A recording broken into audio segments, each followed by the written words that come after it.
You know, it was only a matter of time before two of the biggest men in primetime wrestling decided to join forces to destroy the rest of the primetime wrestling locker room.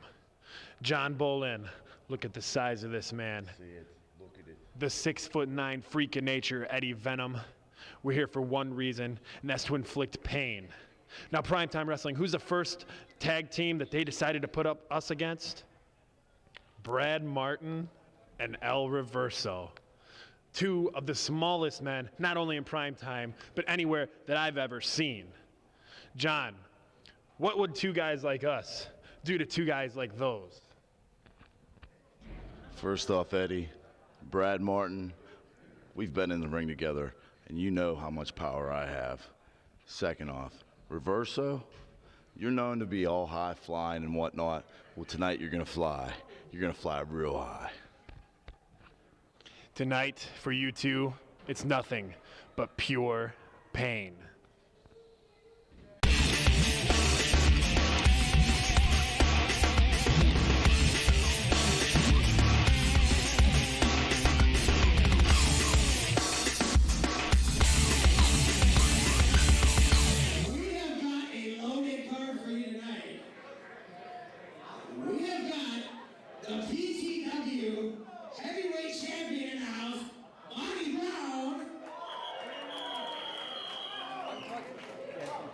We've got the number one contender for the PTW Heavyweight Championship. The man beast Rhino's here. We've got the fallen angel. Christopher Daniels is here. And we've got the Samoan submission machine. Samoa Joe's here. You guys ready to get started? Are you guys ready to get started? All right, here we go. I'd like to introduce the owner of PTW. He is the best damn promoter in the industry. His name is the Kingpin, Dave Martin. Ladies and gentlemen, welcome to Primetime Wrestling's Payback on Sunday, January the 22nd here at the Diamondback Saloon. I'm Harvey Smith along with Jim Hall. Oh, Harvey, what a great event we have here tonight. The king of the Cruiserweights title tournament, plus our big main event, Monty Brown defending his title against the man-beast Rhino. Well, I'm excited to get started, but before we do that, let's hear from the man himself, Big Dave Martin. Welcome to my show.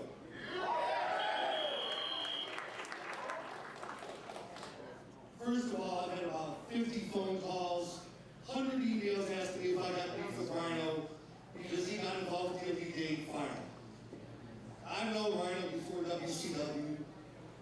Wasn't even knowing. I knew him back before ECW, before he was with WWF, WWE, back when he was with Otto in Germany. He shouldn't have stuck his nose in my business. It's water to the bridge. Let's drop it. Dead issue. Some people say I'm a little bit of a control freak. Maybe. But it's water under the bridge. I have a huge announcement. When I say huge announcement, the man as busy as me, the man with my money, my skill, my knowledge, even I need an advisor. Somebody to keep it busy. Somebody to keep me occupied, fresh-minded. I decided to myself, put it this way, I acquired a new general manager.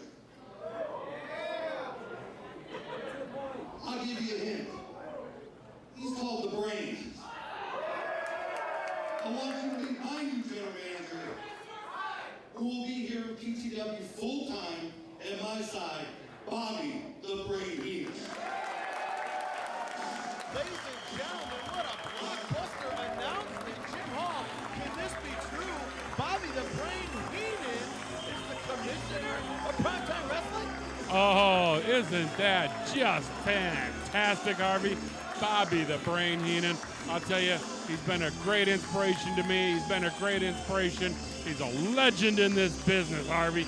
Bobby the Brain Heenan, the brain, Harvey. What more can we say?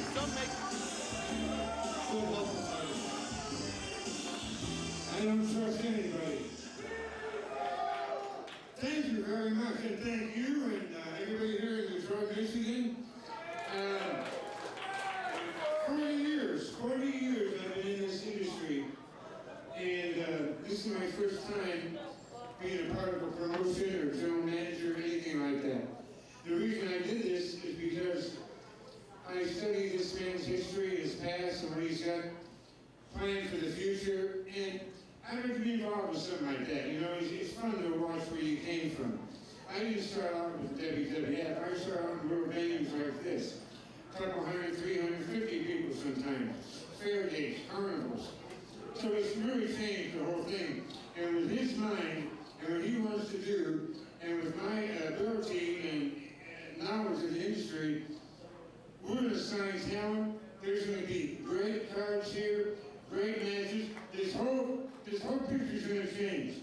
And we're not doing it for him or me, we're doing it for you. 97,000 people were at WrestleMania 3 in Pontiac, just up the road. There's no reason we can't have that again.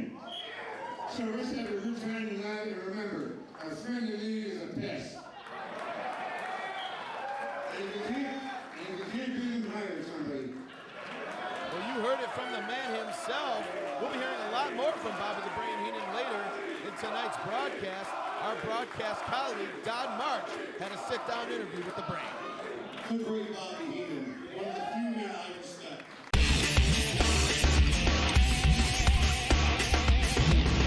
Now let's get down to business. Amazing Red had a serious injury last night, so he says. He was drawn to face Petey Williams in the first round of the King of the Cruiserweight. His little ass is in New York, nursing some hamstring, he pulled playing PlayStation or whatever, I don't care. So I need Petey Williams out here with this beautiful manager, the prettiest girl in Canada, Traci Brooks. And somewhat of a lackluster announcement there, but I'm telling you, get ready for total non-stop excitement as Mr. Canada, Petey Williams, comes out with his lovely manager, Traci Brooks. Oh, that is indeed one word for this young lady, Harvey.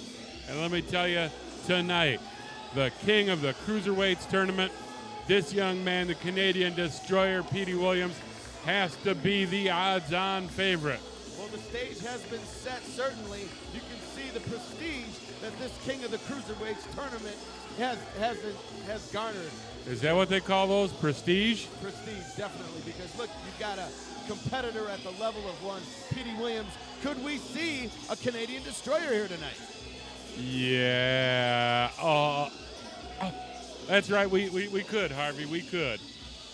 The king of the Cruiserweight tournament tonight, $10,000 will be suspended above this ring in our final, which is a ladder match final to the tournament. That's $10,000 cash, Jim Hall? Cash money, American money. Well, I'll tell you what. Petey, how are you? Obviously, Red's got an injury. I think he's yellow. So, I mean, as far as I see it, you should get a bye. I mean, being... Yes, thank you. All right, let's go. Whoa. I gotta put up a challenge to the locker room if there's anybody here. I gotta give the crowd the money worth, buddy. Not that you can't be anybody here. So, if there's anybody with the nuts enough to come out to the ring right now, the challenge is captain of Team Canada. Let's do it. I think it's only fair that Petey Williams should get a bye, Harvey. Why should he have to compete for this title? Let's just give him the cash right now. I'll tell you why, Jim Hall, because this is a big deal. This is the king of the Cruiserweights. This is primetime wrestling, Payback. And ladies and gentlemen, we cannot stand for some kind of bye, some kind of free pass. Here we have the young upstart, Phil Atlas, answering the challenge, Jim. Why? Why would Phil Atlas come out here? Why would this young man come out here, sign up for the kind of beating he's going to have to take at the hands of Petey Williams. Look at the agility of this young man. For a shot at $10,000, this young man's willing to risk his life, his early career. He's not ready for this. There's no way he is ready for this matchup, Harvey. Well, I'm not going to lie, Jim. I'm sure the $10,000 is a factor, but it's more so the prestige that he would garner by beating the Canadian Destroyer, Petey Williams, in this first round. We should mention while we're at it, before we get started here, Harvey, in the other matchup tonight, Chris Sabin, the future, will be taking on none other than Alex Shelley in the other opening round contest of this tournament. Make sure your seats are securely fastened, or your seatbelts rather, because that is going to be one heck of a train ride. But if I put my tray table up, I might spill my cold beverage. Would you be serious, Jim? Here we see referee Brian Gorey now calling for the start of this Hey, match. no, you people do not patronize me. I do not need any of your cheers, so Taking exception to the fans here in the good old USA is Petey Williams. I don't know exactly that Belleville is a good part of the old USA, Harvey. Would you be serious? This is a beautiful area, and I'll tell you what, this Diamondback Saloon is one heck of a venue for pro wrestling. Here we see Phil Atlas going for the collar and elbow tie-up, but we see the Canadian Destroyer getting the one better out of him. Oh, yeah, just gotta like that, Harvey. Phil Atlas now go for the collar and elbow tie-up. Now the go-around. Takedown now by Petey Williams, embarrassing the young man. Well, you know, the young man is going to be and talking to Traci. I don't know about that. I don't think he's allowed. I agree. I have to agree with you there, Jim. I don't know that that's a smart idea because, as we know, Traci's been known to insert herself, if you pardon the pun, into the matchup. And here we see now a waistlock by Petey Williams on Phil Atlas, reversing that. Another go behind here. Oh. And an elbow to the jaw of Phil Atlas. Another single leg takedown now. Drop kick to the head of Petey Williams. Big deep arm drag by Phil Atlas, followed by a drop kick. Look at the excitement in the babyface fire, Jim. Harvey, what is going on here? Phil Atlas actually did damage to Petey Williams. We could have a contest here. Well, that just goes to show you this man is viable. Oh, he may not be that viable any longer because here we see quick to attack the leg is Petey Williams. Oh, like a surgeon in there, Harvey, taking him apart piece by piece. Well, the veteran Petey Williams against the much less experienced Phil Atlas. Of course, Petey knows that if he can get Phil Atlas down on the mat, he will not see into that high-flying, exciting offense that we're so apt to see from Phil Atlas. Well, that is one way to ground a high flyer, Harvey. Yeah, take his wheels out from under him, and he's finished right there. That's it. Petey Williams just viciously attacking the leg now. He is not letting up, although he is pandering to the crowd, which is giving Phil Atlas a moment to catch his breath. Well, the way this crowd loves Petey Williams, you know, it's only fair that he stop and take a moment to let his fans appreciate him, Harvey. Now, this is not right. He's using the ring ropes now to gain leverage and bring his entire body weight down on the leg and knee area of Phil Atlas, further injuring that area, Jim. Well, it seems like a viable strategy to me, Harvey. I mean, victory is what matters here. This is professional wrestling. Wins and losses are what counts. $10,000 on the line. Oh, and Petey Williams now on the other end of things here, came up on the short end of the stick as we see Traci Brooks tending to her man. Sliding in the ring now is Petey Williams, and a chop block to Phil Atlas on that injured leg, Jim. Well, that would be the leg to go after, the one that's injured. No sense going after a healthy Pinfall leg. attempt now, 2 only. Phil Atlas able to persevere and kick out. You can see him suffering the effects of that leg attack now. Petey Williams scooping Phil Atlas up, tying him to the tree of woe, as it were. The maple tree of woe. Now some questionable shots to the midsection. Sing it now. Oh, lower Canada. Please never sing again, Jim. Please, can you do me that favor? Ladies and gentlemen, if you haven't already turned this DVD off from Jim's monotone voice, would you please? Well, let's focus here on the wrestling, because that is what matters tonight. $10,000 on the line. Oh, Petey Williams, your odds-on favorite. And focused is Petey Williams on attacking that injured leg. It is a sound game plan, looking to ground the young Phil Atlas. Many of the ladies here at the Diamondback Saloon very excited to see these two gentlemen going at it. They are fan favorites with the ladies. Here we see a single leg trip now and a drop kick to that injured knee, Jim. Well, I think at some point here, referee Brian Gorey just has to stop this contest. Phil Atlas, obviously he cannot get to his feet. He cannot go, Harvey. No, there is no quit in this man, Phil Atlas. We have seen him over the past year really blossom into quite a professional wrestler. There is no quit in this man. He can go. But now you see here, reversing cradle there is Phil Atlas, only a 2 count. And again, Petey Williams taking advantage of that leg. Well, Brian Gorey needs to focus on the fact that he is on the American side of the river here. He should not issue that 2 count at that metric pace. He's got to do it in the American pacing. Well, here we see 2 of Canada's finest athletes. Of course, a former X Division champion in Petey Williams and this young upstart, Phil Atlas, going at it. Quite an exciting matchup here, but it has been all Petey Williams thus far, Jim. Well, Harvey, isn't that what I told you it was going to be? Here we see Phil Atlas attempting to fight back, but Petey Williams taking him back down to the mat, keeping him grounded, as we mentioned before. Grabbing the leg now. Oh! It's a Guri! No! And what is this? An incredible, innovative maneuver, dropping Petey Williams face first. Oh, Harvey, that's not right. That is not right. And this could be the opportunity that Phil Atlas needs. The crowd solidly behind Phil Atlas. You can hear some of them chanting for Petey Williams.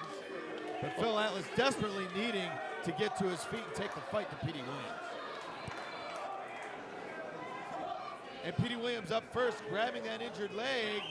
But now we see Phil Atlas fighting back. Big forearm. Well, where is he getting this from, Harvey? You see him favoring that leg.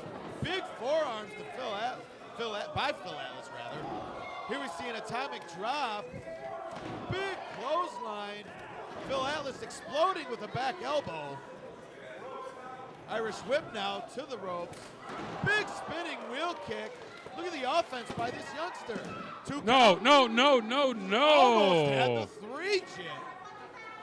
This is incredible.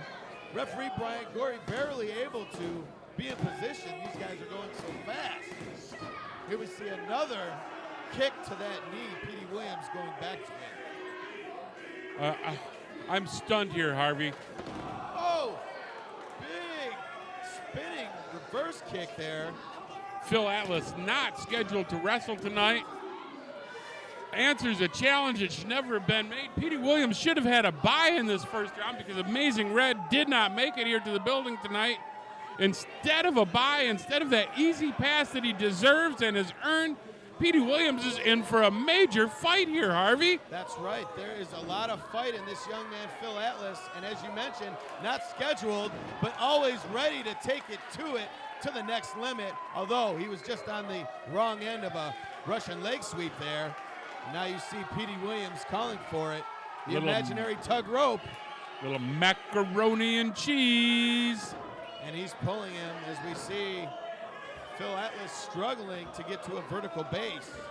And we know what comes next here, Harvey. Big kick to the midsection. He's going for that Canadian destroyer. Phil Atlas able to counter. Big drop kick to the butt of the chin of Petey Williams, has him dazed. Front implant DDT, the cravat DDT. Ladies and gentlemen, this could be it. That is not right, Harvey. I thought that was not a 3. That was not a 3, Jim. No, I thought that was a 3. I thought we had a winner. Well, no, Petey Williams is our winner. We need to wait for Brian Gorey to get it straight. Would you be serious, Jim? Phil Atlas now with a big knife edge chop. to the veteran, Petey Williams here. Has far more experience, more worldly traveled. But Phil Atlas is an up-and-comer here in Michigan area, and Canada, and all over the States. Here we see Traci Brooks inserting herself into this matchup, allowing her man, Petey Williams, to get the advantage. Looking for a suplex now from the outside of the ring. Slipping out of that is Phil Atlas. Rolling into a pinning attempt, 2 count only. Oh, did you see that? Traci Brooks pasted him. Oh, and a devastating chop block. That's gotta be it. Now we see a familiar Canadian-like maneuver here. Going for that sharpshooter. Oh, and he has Atlas centered in that ring, Harvey. I don't know that Phil Atlas will have enough in the tank after all that's been done to that leg. No, he does not. He does not. He has submitted here, Harvey. Your winner, the Canadian Destroyer, Petey Williams. And advancing to the ladder match later tonight, Petey Williams. Yeah. Oh. And I'll tell you, Harvey, it may be a tough call here tonight. Which is the better prize in this tournament? $10,000 in cold hard cash, or a little congratulation action from Traci Brooks? Well, I'll tell you what, $10,000 and the honor of being called King of the Cruiserweights. Phil Atlas came oh so close, made a terrific showing in front of these great fans here in Belleville, Michigan. And we're looking forward to the next matchup here, Jim. An unexpectedly hot start to the show tonight. Fans, we have so much more coming up for you. Be sure and keep it right here at Prime Time Wrestling. Prime Time Wrestling, this is amazing, Nate Matson. I'm here in Belleville, Michigan to set the record straight. My opponent tonight, his name is Gutter. You might be aware of him. He's a walking, talking, live gimmick. That's all he is. He thinks he's a serious wrestler, but I got a big surprise for you, Gutter. Tonight, I will unveil it in the ring, and you will be amazed.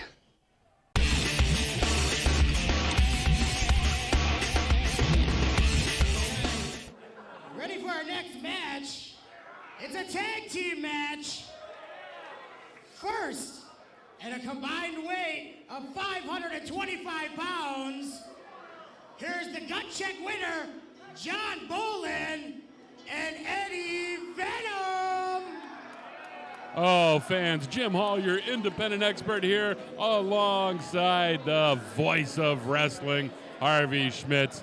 We started this show off hot and fast.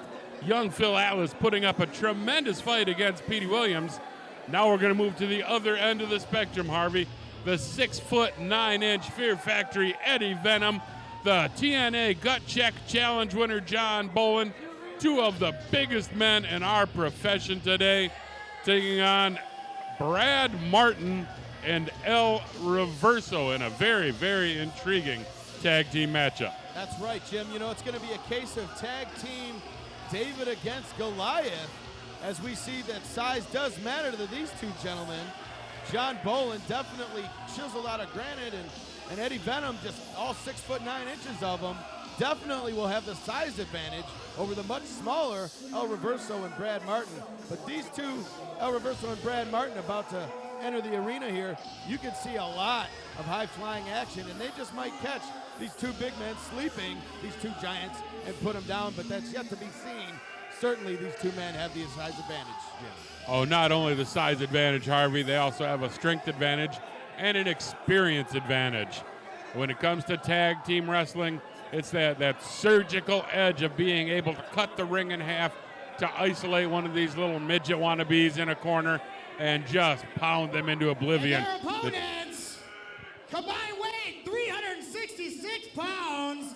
Here is El Reverso and Brad freaking Martin. Oh, two fine young graduates of the Can-Am Wrestling School in Windsor, Ontario. El Reverso, the Yukon Territory's only luchador, and young Brad freaking Martin. You know, I had to adjust my hearing there. I thought you were going to say the fine young cannibals. We should say the fine young Can-Amers here. Brad freaking Martin has been making quite a name for himself in the territories near and dear to our hearts in independent history here. But now we see El Reverso teaming up with Brad Martin. This could be quite the formidable team against a much bigger John Bolin and Eddie Venom. You put it very, very precisely and concisely there, Harvey. This is Tag Team Davids versus Tag Team Goliaths here in the Diamondback Saloon tonight. Referee Brian Shotwell now checking both gentlemen. Well, there's really not much need to check, is there? Certainly. I mean, we got to check for foreign objects or anything that could make this matchup unfair or more unfair than it already is for these two guys. Eddie Venom will start things off for the big men team. Doesn't look like he's taking this tandem seriously, Jim. Well, and why would he, Harvey? Look at these guys. Comes up to Eddie Venom's nipple. Are you serious? Eddie Venom now lifting his hand high in the air. Brad Martin jumping. I don't know what he's thinking here. I don't know if this is sound, but doing a test of strength. And precisely what I thought. Eddie Venom has easy work with sending Brad Martin to the mat. Well, let me get out my red marking pen here, and we'll grade that test an F for failure. Well, I got to give it to El Reverso. He doesn't have a lot in the size department. Pumping himself up there. But his heart certainly is there as he's pumped up. He's inflated. And he's ready to take on the big man here. I think he needs a little bit of extra incentive from the fans here at the Diamondback. El Reverso now clearly cannot reach, but now Eddie Venom actually lowers himself to El Reverso's level. Eddie Venom now, as you would expect, taking the early advantage in this test of strength. Now the blind tag by El Reverso. Brad Martin now who has the size advantage, Jim? Well, this is an illegal double team. Oh, and a big decapitating like clothesline. This thing may be over before it even begun here, Jim Hall. Brad Martin leaping into the arms of Eddie Venom, catching him around now, and it looks like Brad Martin has the crucifix into the sunset flip now, but is not successful. Going around, and look at this, a pinning attempt now. Big Eddie Venom, 2 count only, and he rolls to the solace of the outside, Jim. Well, smart strategy here from Eddie Venom. When faced with the surprising tag team tactics of these two midgets. And look at the drop kick now. Eddie Venom sent reeling in front of these fans here at the Diamondback Saloon. That's just not right, Harvey. That is not right. We have sub-zero temperatures outside, but it is hot and heavy here. And here we see El Reverso being cut. Big choke slam. Ouch, Jim. Come on, reverse that, kid. Reverse that, huh? This has got to be over, as now we see John Bolin making his debut with an unorthodox leg drop, further damaging the arm of El Reverso.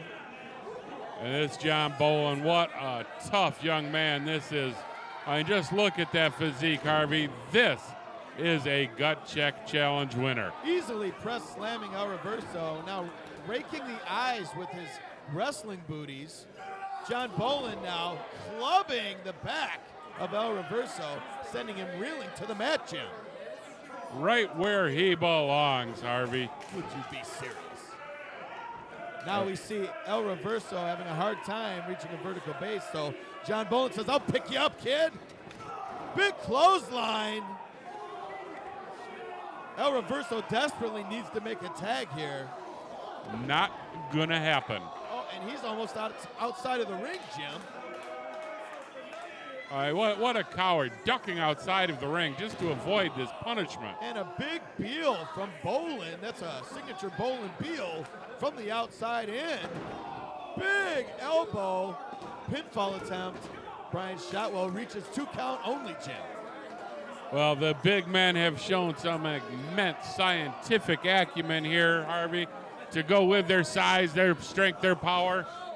They have cut this ring in half. No avail on the tag attempt there by El Reverso. Yes, definitely a valiant effort, but as you mentioned, the much larger team able to cut that ring in half. Double teaming now maneuver pressing El Reverso. That must have been 10 feet in the air, Jim. I think he hit that light truss above the ring, Harvey. I don't know how this man continues to fight. Big chop by Eddie Venom. Born and raised in South Detroit, I hear, Jim. Oh, you gotta love that sound, don't you, Harvey? And you can hear that one all the way to 8 Mile. Ladies and gentlemen, unbelievable.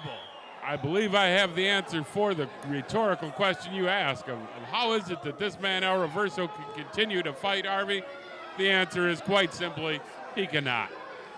And now we see, after an impressive show of strength here, Eddie Venom planning El Reverso down.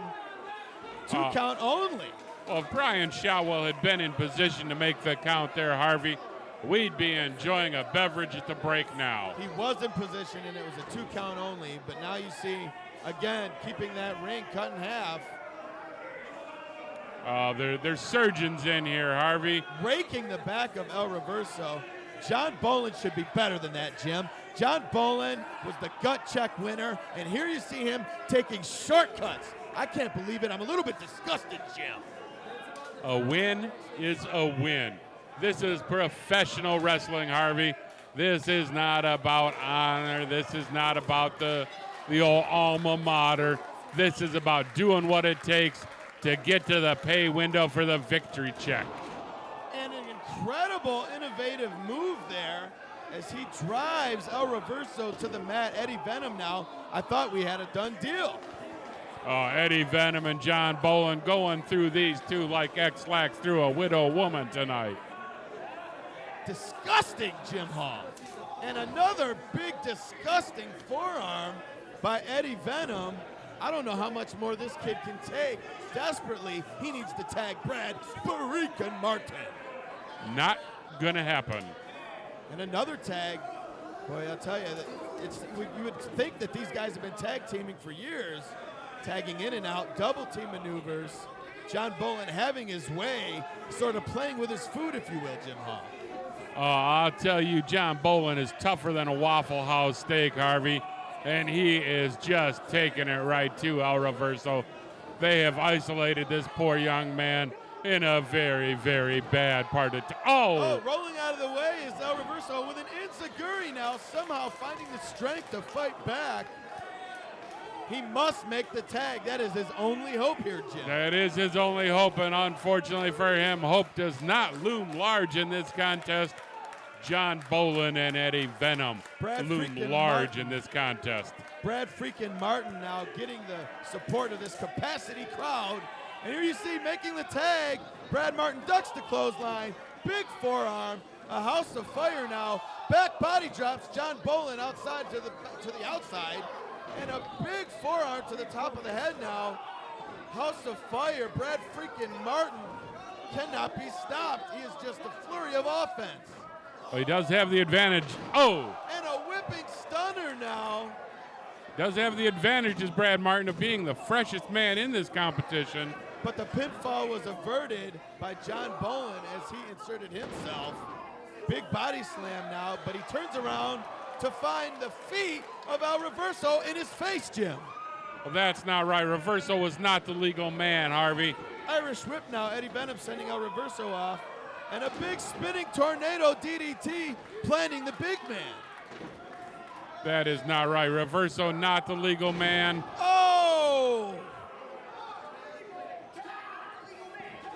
Not the legal man. John Bolin, an impressive maneuver. However, he is not the legal man. As you hear referee Brian Shotwell admonishing him. Meanwhile, Brad Freakin' Martin gaining the support of this crowd. Brad Martin, Eddie Venom are indeed the legal men, and that's going to put a legal fini to this matchup. Big power slam, and that's going to do it. It's all academic from here. Your winners, John Bolin and Eddie Venom. Eddie Venom. It's not academic. Bolin.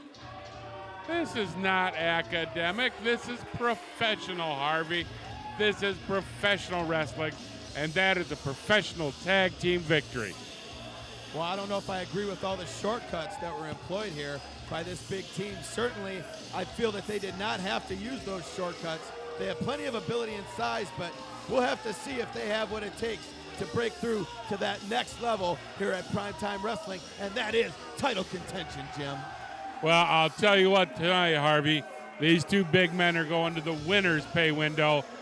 Reverso, Brad Martin, not.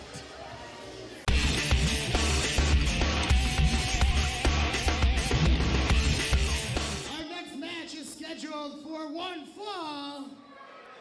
First, coming to the ring, weighing in at 205 pounds, from the Motor City, amazing Nate Matson. Ladies and gentlemen, welcome back here. It's Primetime Wrestling Payback, and we are witnessing the entrance of one amazing Nate Matson. This should be an interesting matchup here, Jim, as we see amazing Nate Matson will be taking on the likes of his former tag team partner here at PTW, Gutter. And there he is, Nate Matson, with Gutter's former girlfriend, Cindy the Downspout, in the ring. Nate Matson, tired of being held down by the non-performance of Gutter, decided to move himself up the ranks of singles competition. He turned on Gutter and put him in his place at our last show here. He is ready for bigger and better things. Let's hear what he has to say. What is this you say? Who does this belong to? Not anymore, because Gutter wants to be a serious wrestler. He thinks he's not a gimmick anymore. Well, Gutter, why don't you come out here and show me what you got? Oh, snap, as the kids Coming to would the say. ring from New York, weighing in at 230 pounds, he is Gutter! Making his way to the ring is the technically insane Gutter, who has been more serious as of late, Jim, but I'll tell you, I can't help but let you know that this is not the first time that these two gentlemen have fought. So they have well scouted each other's maneuvers. This should be an interesting matchup here tonight, Jim. Well, it would be, Harvey. It would be under normal situations, under normal conditions.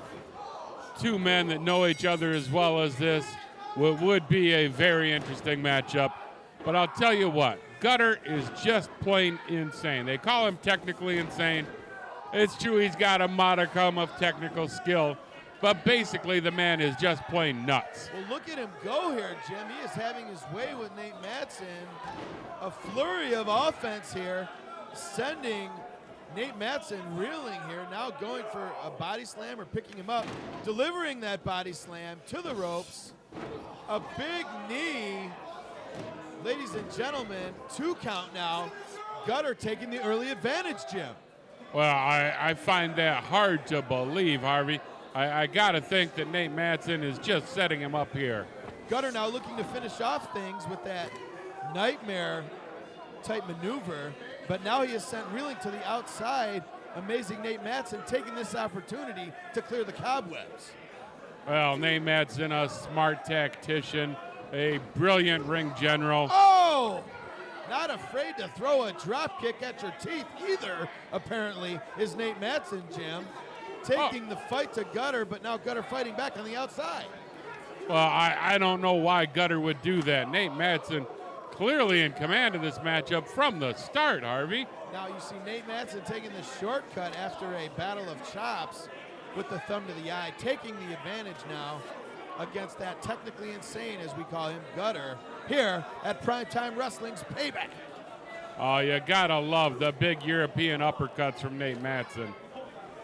Well, Nate is a veteran and is definitely, has competed all over the Midwest and all over the States, and I think that you're gonna see that these two gentlemen will stop at nothing to pull one over on each other.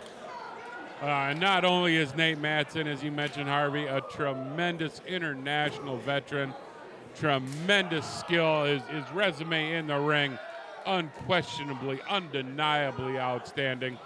He is also, in his own right, a fine teacher. And we will see one of his students in this sport, the future Chris Sabin, in action a little later in the first round still of our King of the Cruiserweights tournament. That's right, that's coming up, and he'll be taking on Alex Shelley. We're certainly looking forward to that bout. But concentrating on the matter at hand now, Nate Matson going for that lateral press on Gutter only getting the 2 count. Gutter now fighting to regain his vertical base. Fighting with the southpaw here, now with a head putt. However, Nate Matson taking the advantage once again with a knee to the midsection. Irish whip, drops down. Signature Nate Matson with a spinning back elbow. And that's about it, Harvey. Nate Matson very confidently pins now, but is caught. Oh! Reversed by Gutter, 2 count only. And again, Nate Matson takes the advantage, taking a shortcut boot to the head, Jim. Well, if Gutter was smart enough to understand this match was over and Nate's won it already. It's that cradle now, 2 count only. Gutter thought he could pull one over the eyes of Nate Matson. Nate Matson had taken exception to the referee now, causing himself to be pinned a second time, 2 count only. Again, regaining that advantage, Jim. Well, referee Chris Holler needs to be on top of this situation, Harvey.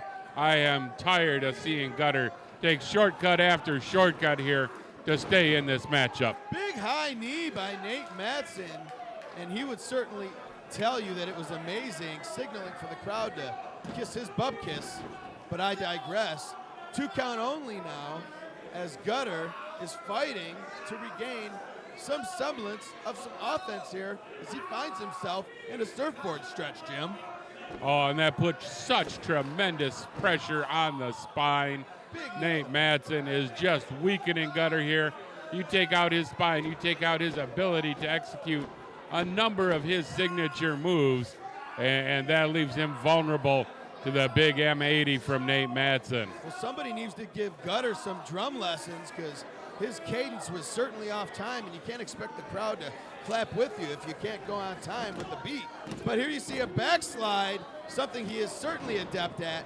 But now on the short end of receiving that clothesline is Gutter, still fighting to try and get an advantage here, now being choked by the amazing one, Jim.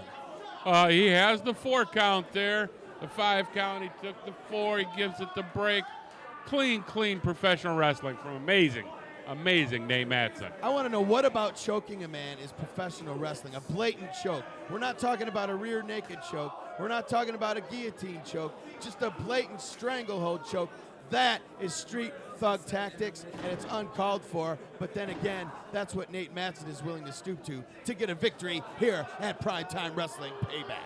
Well, there is nothing more important than victories in professional wrestling, and no victory more important than one at Primetime Wrestling. The cravat now being applied by Nate Matson. Gutter certainly in trouble. Needs something to happen here. I think he's going to really wait for Nate Matson to make a crucial mistake here. Like that's going to happen. Swinging cravat neck breaker, incredible maneuver. I'm not sure that I've seen that before. Well, Nate Matson, truly an innovator in our profession, Harvey. He has got the entire package. He has got it all. He's got ring acumen. He's got amazing agility. He's got tremendous upper body strength. He's got the prettiest leg drop in the business today, and the kids love him, Harvey. Well, I'll tell you what, Gutter is certainly no stranger to titles, either is Nate Matson, and if these two can somehow get over this grudge feud, they may find themselves in the title hunt here at Primetime. That they may. Speaking of which, our title is on the line tonight, with Monty Brown, our champion, defending against the man-beast Rhino in our main event. That is going to be something to witness. Get ready and make sure that the roof has been secured, because those two beasts and the alpha male, the alpha male, should I say, and the man beast are going to tear the roof off of the Diamondback Saloon, as we see Gutter fighting back now. Oh, and folks, also coming up a little bit later, our colleague Don March sat down earlier today with the new general manager, believe it, Harvey, the new general manager of Primetime Wrestling, one Mr. Bobby the Brain Heenan. Oh, and a jumping DDT catching Nate Matson. That just might be it, Jim. No. How? He kicked out of that. I don't know how he did that. With an amazing degree of skill, because he is, in fact, amazing Nate Matson. Well, I do have to agree that being able to kick out of that maneuver was amazing. The southpaw Gutter Sending Nate Matson to the corner now. Big Irish whip. Nate puts on the brakes, floats over on Gutter. Now with an incredible maneuver, again driving the elbow into the back of the head of Gutter, but Gutter's ring presence allowing his foot to break the count there on the ropes. Oh, what a coward, taking a cowardly way out, going to the rope with that ankle to break up the pinfall. You know, a real man would have either fought it off or submitted to the pin rather than taking such a cowardly exit strategy. Well, Nate Matson was hitting Gutter like he owed him some money, and certainly some stiff potatoes being levied at the technically insane Gutter, and now the amazing leg drop. That just might be it. Many opponents have been finished with that leg drop, Jim. I think he's making a big mistake, though, by looking at the crowd here. Well, when you're as big a star as amazing Nate Matson is, Harvey, you got to take a little time and let your fans know that you appreciate them coming out tonight. You appreciate them paying for those front row seats, and you appreciate their support as you beat Gutter like an ugly, red-headed stepchild, Harvey. Well, certainly Gutter appreciated that rest, as it allowed him to keep himself in this matchup 2 count only, Jim. Well, that's just Chris Holler's fault for not counting right. Now pure disrespect, slapping the face of Gutter, once tag team partner to Nate Matson. This man has no regard for that. Now reversing his Gutter. Oh, sunset flip now. As a tag team, they did not achieve tag team gold. Nate Matson resents being held back by Gutter, taking it to him here tonight. Oh, and a swinging Cobra Clutch slam. No. Gutter has the victory, Jim. No. Gutter! Harvey, how did that happen? How did Gutter pull off this amazing upset? Well, I'll tell you what, he must have had quite the conference call with voices. And I'm telling you, he's going to be reunited with Cindy at this point, do you think? Really, Harvey, who cares what he, matter of fact, I don't want to know what he does with that piece of downspout in the privacy of his own home. Or the privacy of whatever alley or gutter he spends his homeless nights in. Well, Gutter has the matchup tonight. Let's hope he has his medication. Well, he does walk out of here tonight with another victory in Prime Time Wrestling, Border City Wrestling. This is Payback, and unfortunately, Nate Matson not able tonight to deliver the payback that Gutter so richly deserved for screwing up their tag team partnership. Gutter tonight with the win.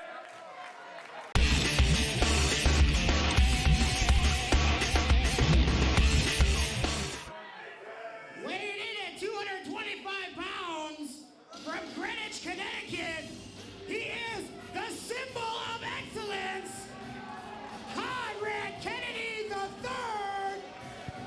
Oh, Harvey, what a great matchup we have here. The symbol of excellence, Conrad Kennedy III. Clearly a fan. Oh, whoa, wait a minute. That's not Conrad Kennedy III. That's the Canadian enforcer, Bobby Roode. Whoa, time out.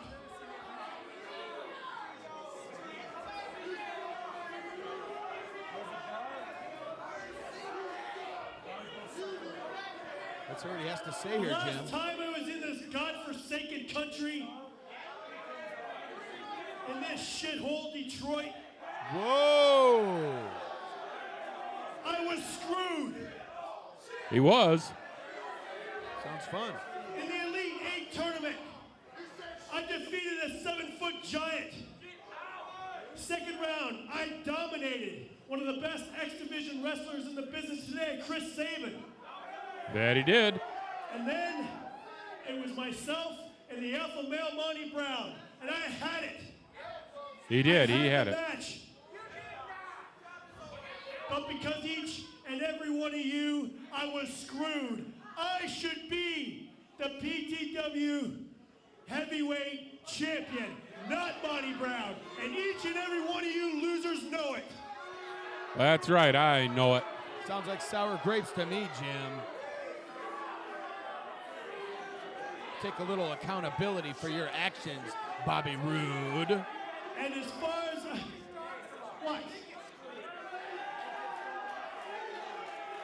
Oh, this is about to get interesting, Harvey. Business is picking up as we see coming to the ring. Just because you're announced, you think you can come out? This is my time. Do you know who I am? He's Bobby Roode. He's the enforcer of Team Canada. That's who he is. If we're about to see a battle on the microphone, you fans are in for a treat. Nobody does it better than CK3. Bobby Roode. Oh, man. Oh, the Team Canada enforcer, man. What's going on? I mean, Bob, you come out here, you're screaming, you're yelling. I mean, hey, buck up, little soldier. I mean, I wasn't even involved in the Elite Eight. I mean, that's something to be proud of, yet you're so negative, so void of emotion. You're like this giant hole. But I can't quite put my finger on what type of hole you are. Oh, strong words. Can't put his finger on it or in it, as it would stink, Jim. Okay, calm down. You know, Bob, I mean, I hate to say it, but I got to agree with them. And I should know, because I'm an asshole. Oh, that's accurate. Calls it like Bob, he sees as it. far as the Elite Eight, I was on that show, and I watched you in that tournament defeating the 7-foot giant, whatever the hell else you said. You know what, Bob? You remind me of that kicker from the Colts. What's his name? Vanderjack? You're both Canadian, and you both choke at the most crucial moments. Oh, that's not quite fair, Harvey. But you see, Bob, I'm not from Michigan, and this may be a shithole. And these may be shithole fans. But Bob, they put money in your pocket and mine. So yes, this may be a shithole. They may be shithole fans, but they're my shithole fans. And Bob, I'll be damned if I let anybody humiliate and degrade these shithole fans besides me. So Bob, CK enjoying I'm himself. not from Michigan, but I am from the United States of America. Which makes me the hometown boy, I think. And I think these Michigan shithole fans would like nothing better than to see the hometown boy kick your NWA TNA ass all over this shithole building, proving why I am the symbol of excellence, the technical excellence from a time forgotten, the professor of precision, the Greenwich City Samurai, the Raja of resilience, the Border City Bap. Oh! Bobby Roode not allowing CK3 to finish all of his catchphrases, taking it to him on the outside. Bobby Roode was a little offended by the words of Conrad Kennedy III, Jim. Oh, and what an intense matchup we have here tonight, Harvey. Neither one of these men afraid to do whatever it takes to get a victory.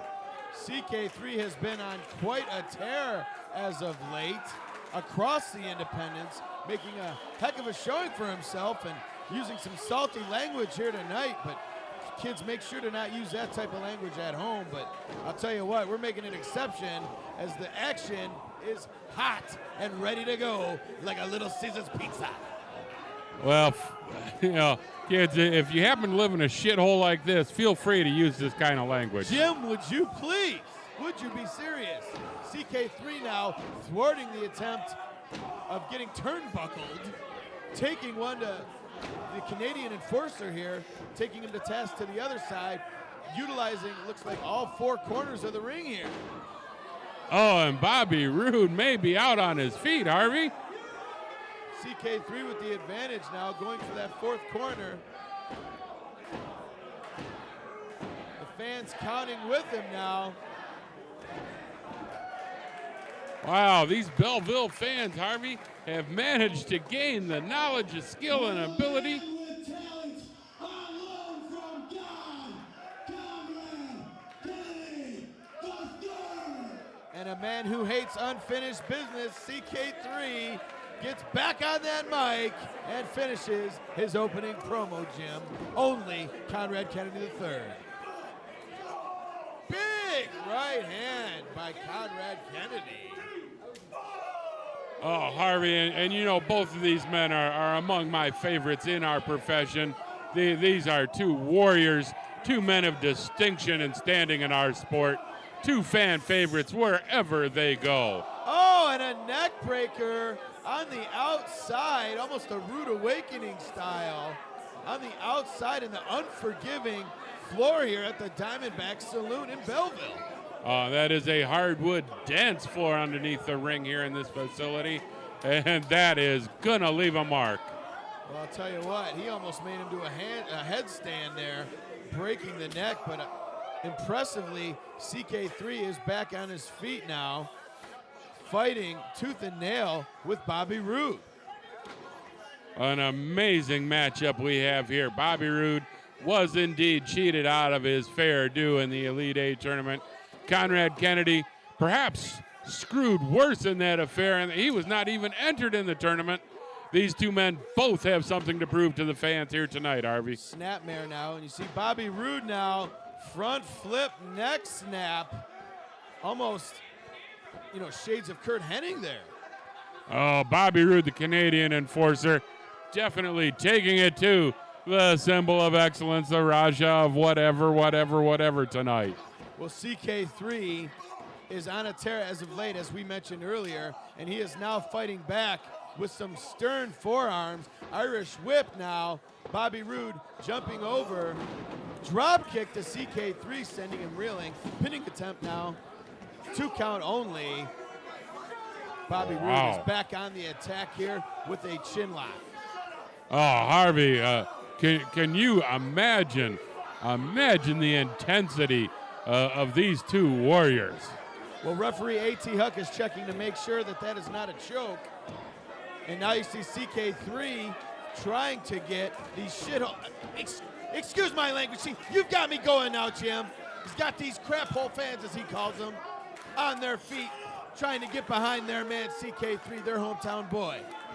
And you got to agree with me here, Harvey. I never thought we would see the day that you would be describing Conrad Kennedy III as a hometown boy who the fans could get behind.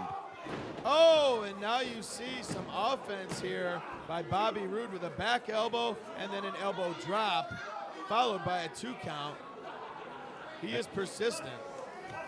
And fans, if you are watching this at home on DVD release and you were not here in the building tonight, you have no idea the kind of intensity you are missing out on.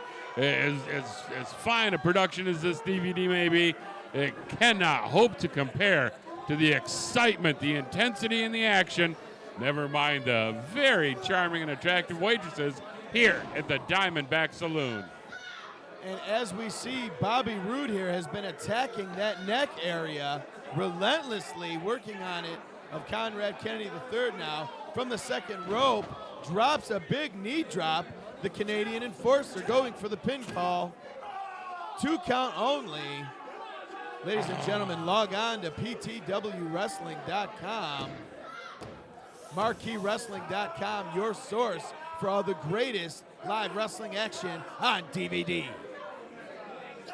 Oh, Conrad Kennedy with a swing and a whiff. Favoring the midsection now is CK3. Measuring his man is Bobby Roode. Sending CK reeling. Irish whip now. Sleeper hold. Oh, the oldest hold in the book, Harvey, and for a very, very good reason. Attempting to clog or actually cease the blood flow of the carotid artery, which, as you know, can put you out like a light. Like that, Jim. Oh, very well said, Harvey. Almost as well as if I'd have said it. Oh, and here you see CK3 must have some kind of separation with his chin. fighting his way back, flipping out of that reversal attempt, back onto the sleeper hold. Bobby Roode is relentless here, attacking CK3. Oh, taken to the ropes now. CK3 reverses out of it. Schoolboy, 2 count only. And a small package here. 2 count only for CK3. He is being relentless and is fighting back here. Again, you see him Irish whip, reversal now. Boot to the midsection, throws the foot down. Big European uppercut. Sending him now off the ropes. Big front kick. Oh, Harvey, we have long known that both of these competitors are the kind of gentlemen who will do whatever it takes to score that victory and get to the winner's pay window. Both of these men bringing everything they've got to the ring tonight. A series of reversals now. CK3 with a backslide. 2 count only. I thought it was going to be over right then and there.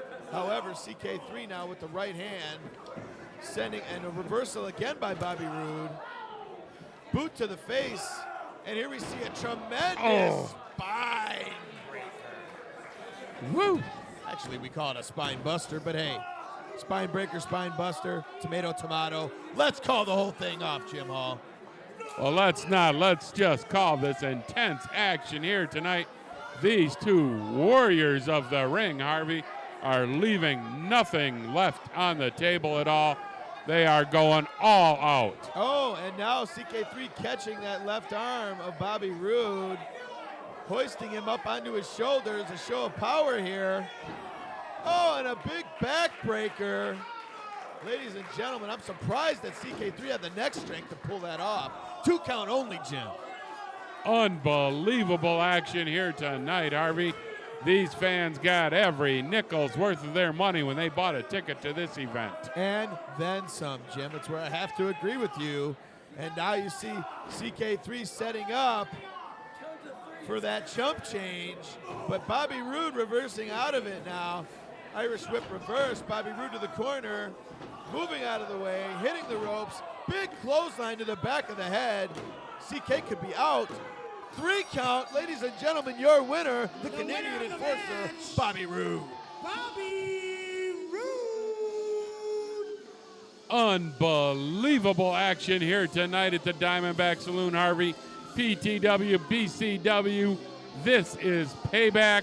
Bobby Roode indeed extracting payback for his mistreatment by these fans in the finals of the Elite 8 tournament in our last show. Conrad Kennedy looking to get a measure of revenge for the snub he endured in that show.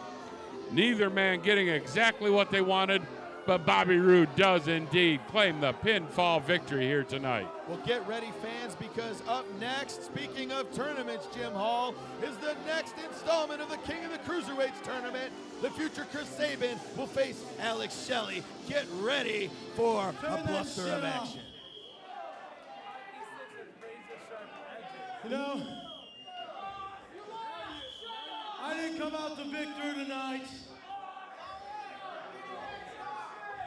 And I've been coming to PTW for a long time. But you guys showed me something tonight.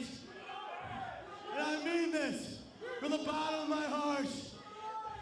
Nice guys truly do finish last.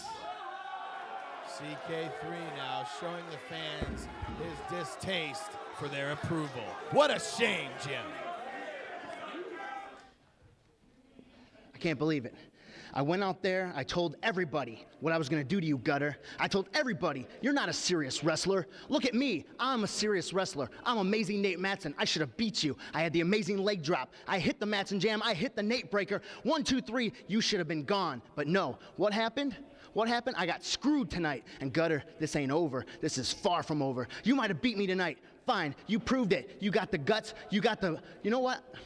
Gutter, right now I'm gonna tell you, I challenge you. Next prime time, next right here in Belleville, Michigan, you will be amazed, not once, but twice. I'm gonna hit every move I know. I'm gonna beat you. 1, 2, 3, and I will use Cindy. I will use your downspout. I will end your career, it doesn't matter. You will be amazed this time, once and for all.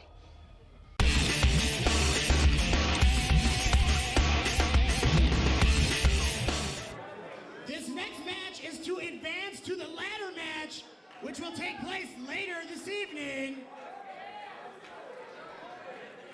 to the ring first, weighing in at 199 pounds from Southwest Detroit, Alex Shelley. Ladies and gentlemen, making his way to the ring, Alex Shelley. I have the pleasure of sitting into the announce booth here with Jim Hall tonight for Marquee Wrestling. Harvey Smits and I are going to call this action, but I don't know if we'll be able to keep up with it. It's going to be fast and furious. And no, I'm not talking about Tokyo Drift. I'm talking about the king of the Cruiserweight tournament. Alex Shelley will face the future Chris Sabin here tonight. Here it is tonight. Oh, and in a tournament like this, Harvey, I am so glad that I am the color commentator and not the play-by-play guy.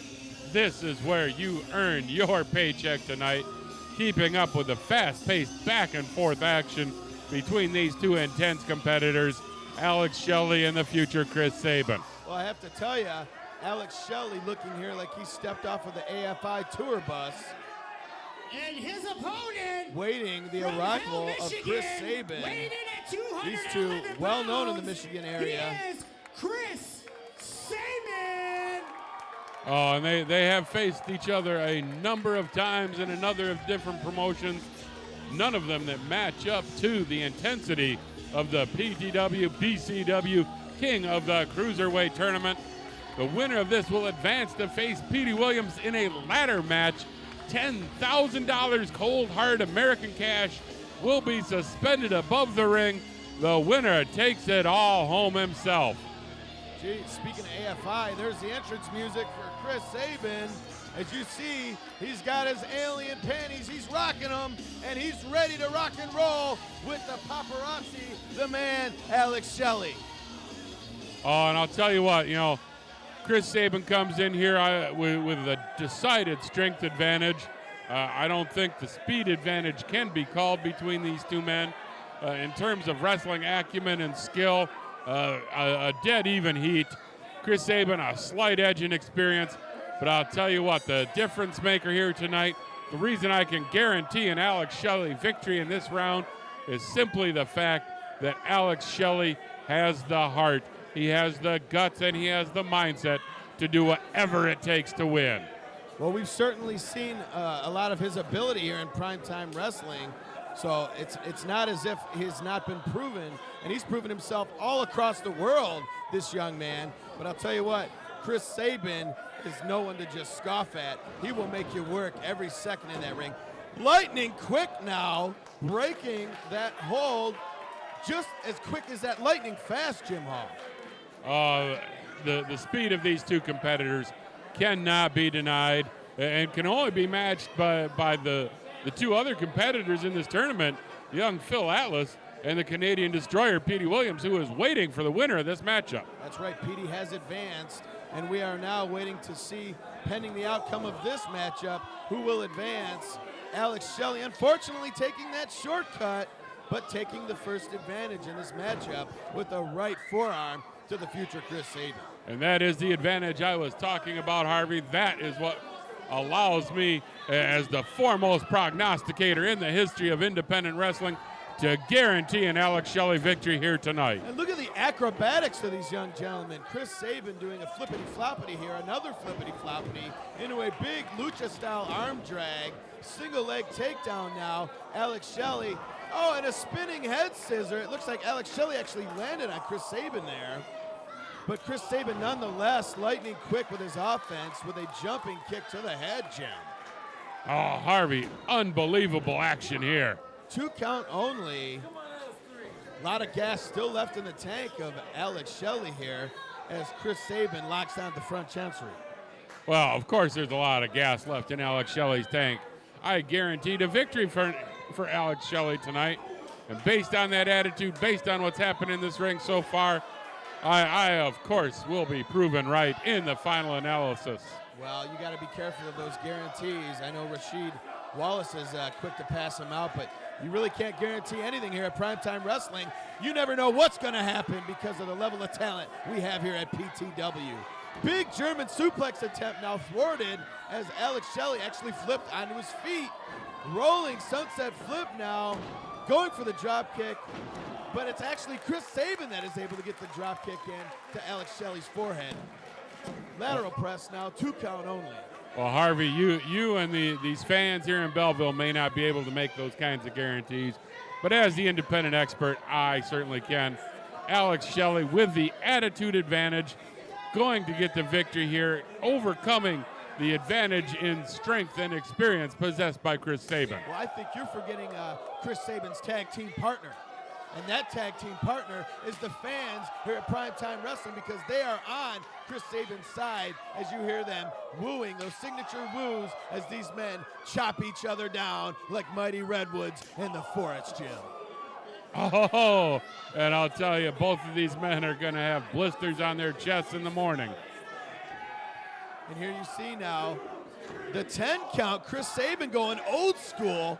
A lot of the new school innovative offense you'll see, but now taking a page from yesteryear with the big 10 count. Alex Shelley now a little weebling. Yes, and he does wobble down. I am impressed with these fans here tonight. As we have seen on many a prior occasion, these Belleville fans have been unable to count all the way to the double digits of 10. Tonight they did it successfully, Harvey. Would you be serious? Irish whip now, Chris Sabin catching a boot from Alex Shelley now. Second attempt, catches 2 boots, goes to the well. Alex Shelley now with a head scissor takeover. Whoa, a little expletive and a spin wheel kick now. Asserting himself. He is like a mad pit bull dog here. Big tope right into the fans here at the Diamondback Saloon, Jim. Up close and personal with the fans of the Diamondback Saloon. Oh, fans, if you have not been here live and in person, you need to get your tickets for the next Primetime Wrestling event and join us here at the Diamondback. You could get a face full of Chris Sabin yourself. And now Alex Shelley taking a chair from a fan here. Oh, the fan clearly needs the exercise. Ladies and gentlemen, we have pandemonium that's breaking out here as these 2 men are on the outside. You never know what could happen with these 2 innovators and high flyers. But now we see Alex Shelley opting to take Chris Sabin back into the ring where he can get a pinfall attempt. 2 count only, Jim. Well, Harvey, we do know exactly what will happen in this matchup, as I guaranteed it at the top of the match. And here you see a rear chin lock applied by Alex Shelley. Again, a little bit of old school offense. It's going to take a lot of effort, though, because of the muscular bulk of Chris Sabin. The sleeper hold is awfully tough to lock in on the meaty throat of this competitor. I think you're right. I think Chris Sabin has a slight size advantage and certainly maybe a little bit more muscle mass. But here we see those martial arts stiff kicks. Dragon screw leg whip by Alex Shelley. I'm impressed, Jim. That has taken Chris Sabin out of his game. Well, that is the plan, to wrestle this match according to Alex Shelley's plan, not according to Chris Sabin's plan. I'm surprised that Chris Sabin is actually able to run to the ropes there. Pancaking him down now. Alex Shelley with the lion salt. 2, 3. 2 count only. Oh, referee Brian Gorey, I think you missed that one. I saw that pretty clearly from our broadcast position, Harvey, as a 3 count. I think he was doing his impression of Y2A there. Oh, and attacking the wrist of Chris Sabin. Alex Shelley is relentless here, taking the advantage again. Do we go for the side suplex? Reversing is Chris Sabin into the lateral press. Boot to the midsection now regains the advantage for Alex Shelley. Oh, these 2 competitors have planned out 8 moves in advance at all times here. This is like chess, but this is like speed chess on adrenaline. Wow, I didn't know you were involved with that sport, Jim. Speed chess with adrenaline. I'm going to have to check into that on Obscure Sports Monthly. But I digress, ladies and gentlemen. Alex Shelley again with the advantage now. He's looking for some sort of, looks like he's trapping and running the forehead of Chris Sabin into the mat. That's going to be about all she wrote here tonight, Harvey. That's got to leave a mark. Alex Shelley now. Again, a little bit cocky. I think that he's really taking too much time to deal with these fans rather than the task at hand. And when you do that with a competitor at the level of Chris Sabin, you're really shooting yourself in the foot, and it really might come back to haunt this young man. Well, I suppose anything is possible, except, of course, me being wrong in a prognostication about wrestling, Harvey. Oh, and a belly-to-back suplex there. When you're as popular with the fans as Alex Shelley is, Harvey, it is not arrogance, it is just confidence. And now you see Alex Shelley ascending to the top rope. Chris Sabin actually being pushed off by Alex Shelley, making his way, attempting once again to go to the second rope here. Both individuals standing on the second rope. Looks like Alex Shelley bit Chris Sabin. Oh, and a big drop kick thwarts the plans of Alex Shelley. Both men are down, Jim. Unbelievable action here tonight, Harvey. Both of these men had similar thoughts, going airborne, delivering a big kick. Chris Sabin surprised Alex Shelley by coming up from below to counter the kick with one of his own. I'll tell you what, we've seen a lot of innovative offense here in this matchup, as we would expect with these two young bucks, but now we see both individuals fighting to regain a vertical base. Looks like at the same time, Chris Sabin is now firing up with a series of right forearms. Reverse the Irish whip now. Head scissor takeover. Hurricane Rana. Big running kick to the jaw. Devastating, Jim. Oh, unbelievable. And now Sabin setting Alex Shelley up in the tree of woe. Or as Joey Lawrence would say, the tree of whoa. Ouch. Oh, and you can hear that all the way down to Taylor Tucky. Woo! Oh, is he going for the pile driver? No. Oh, is that Angel's Wings? Ladies and gentlemen, Chris Sabin, what a maneuver, only comes up with the 2 count by referee Brian Gorey. Unbelievable action, Harvey. Man, that referee needs to get a haircut, Jim. It is Brian Gorey. Well, what more do we need to say there? All the gentlemen in the ring, very, very metrosexual here, and very 2006 as we ring in this new year. Ladies and gentlemen, Alex Shelley now with a shoulder tackle to the midsection. Springboarding implant DDT. Impressive offense here. I'm surprised he didn't go to finish him off. Big brain buster. That's got to be it, Jim. That's got to be, Harvey. Just as I predicted it would be. Alex Shelley going home with a victory, advancing to the next round of this fantastic tournament. Taking a lot of time, but he connects with the frog splash. 2 count only. I was just about to say, I'm thinking he's making a big time mistake, taking too much time, but Chris Sabin was out from that brain buster and seemingly still out on the mat. Chris Sabin put up a valiant fight tonight. Whoa! Fights back. Big spinning enziguri now, picking the man up. Oh, but Alex Shelley able to reverse. Pinfall attempt, 2 count only. How many near falls have we had in this matchup, Harvey? It has just been incredible. I'll tell you what, I'm getting tired just watching this action from our vantage point, Jim. We'll have to send an intern out for some cold, tasty beverages here. Oh, and a spinning reverse back kick. Scissor kick. Incredible offense. Lightning quick is Chris Sabin. The demoralizer now. And that's going to do it. Advancing on is the future Chris Sabin. Exactly. And advancing to the ladder match, which will take place later tonight, Chris Sabin. And there you have it, folks, exactly as I predicted. The strength and experience advantage of Chris Sabin, allowing him to gain the upper hand in this first round tournament matchup and advancing to the finals to face the Canadian Destroyer, Petey Williams. Oh, what a tremendous final we have, folks. Exactly the way I predicted it. $10,000 suspended above the ring in a ladder match finale to the King of the Cruiserweights, Chris Sabin, advancing to face the one and only Petey Williams. Last show, Nate Matson, I made the mistake of tagging with you. That turned fatal. This show, there was one mistake made, my friend, and that was by you, by stepping in the ring with me. 1, 2, 3 is what you heard counted as you went down the drain. You want to make challenges, you want to bring up old gimmicks and labels. My friend, the 9 years I've been in this business, I've had several labels.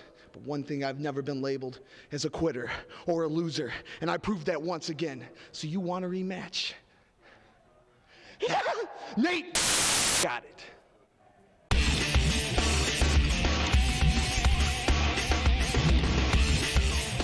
Coming to the ring, weighing in at 252 pounds from Niagara Falls, Canada, A1. Oh, Jim Hall, your independent expert, back here with the voice of professional wrestling, my good friend Harvey Schmitz. And we are looking at two magnificent man monsters tonight. Here is the first of the two, Mr. Class A1, the power man behind Team Canada, Harvey.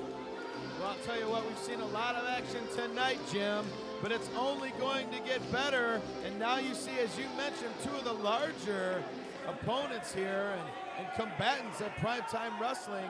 They definitely bring it extra large as A1 will take on the monster. And his opponent, Abyss. from parts unknown, he stands 6 feet 8, weighing in at 365 pounds, the monster Abyss! Well, they don't come much bigger and much more monstrous than Abyss.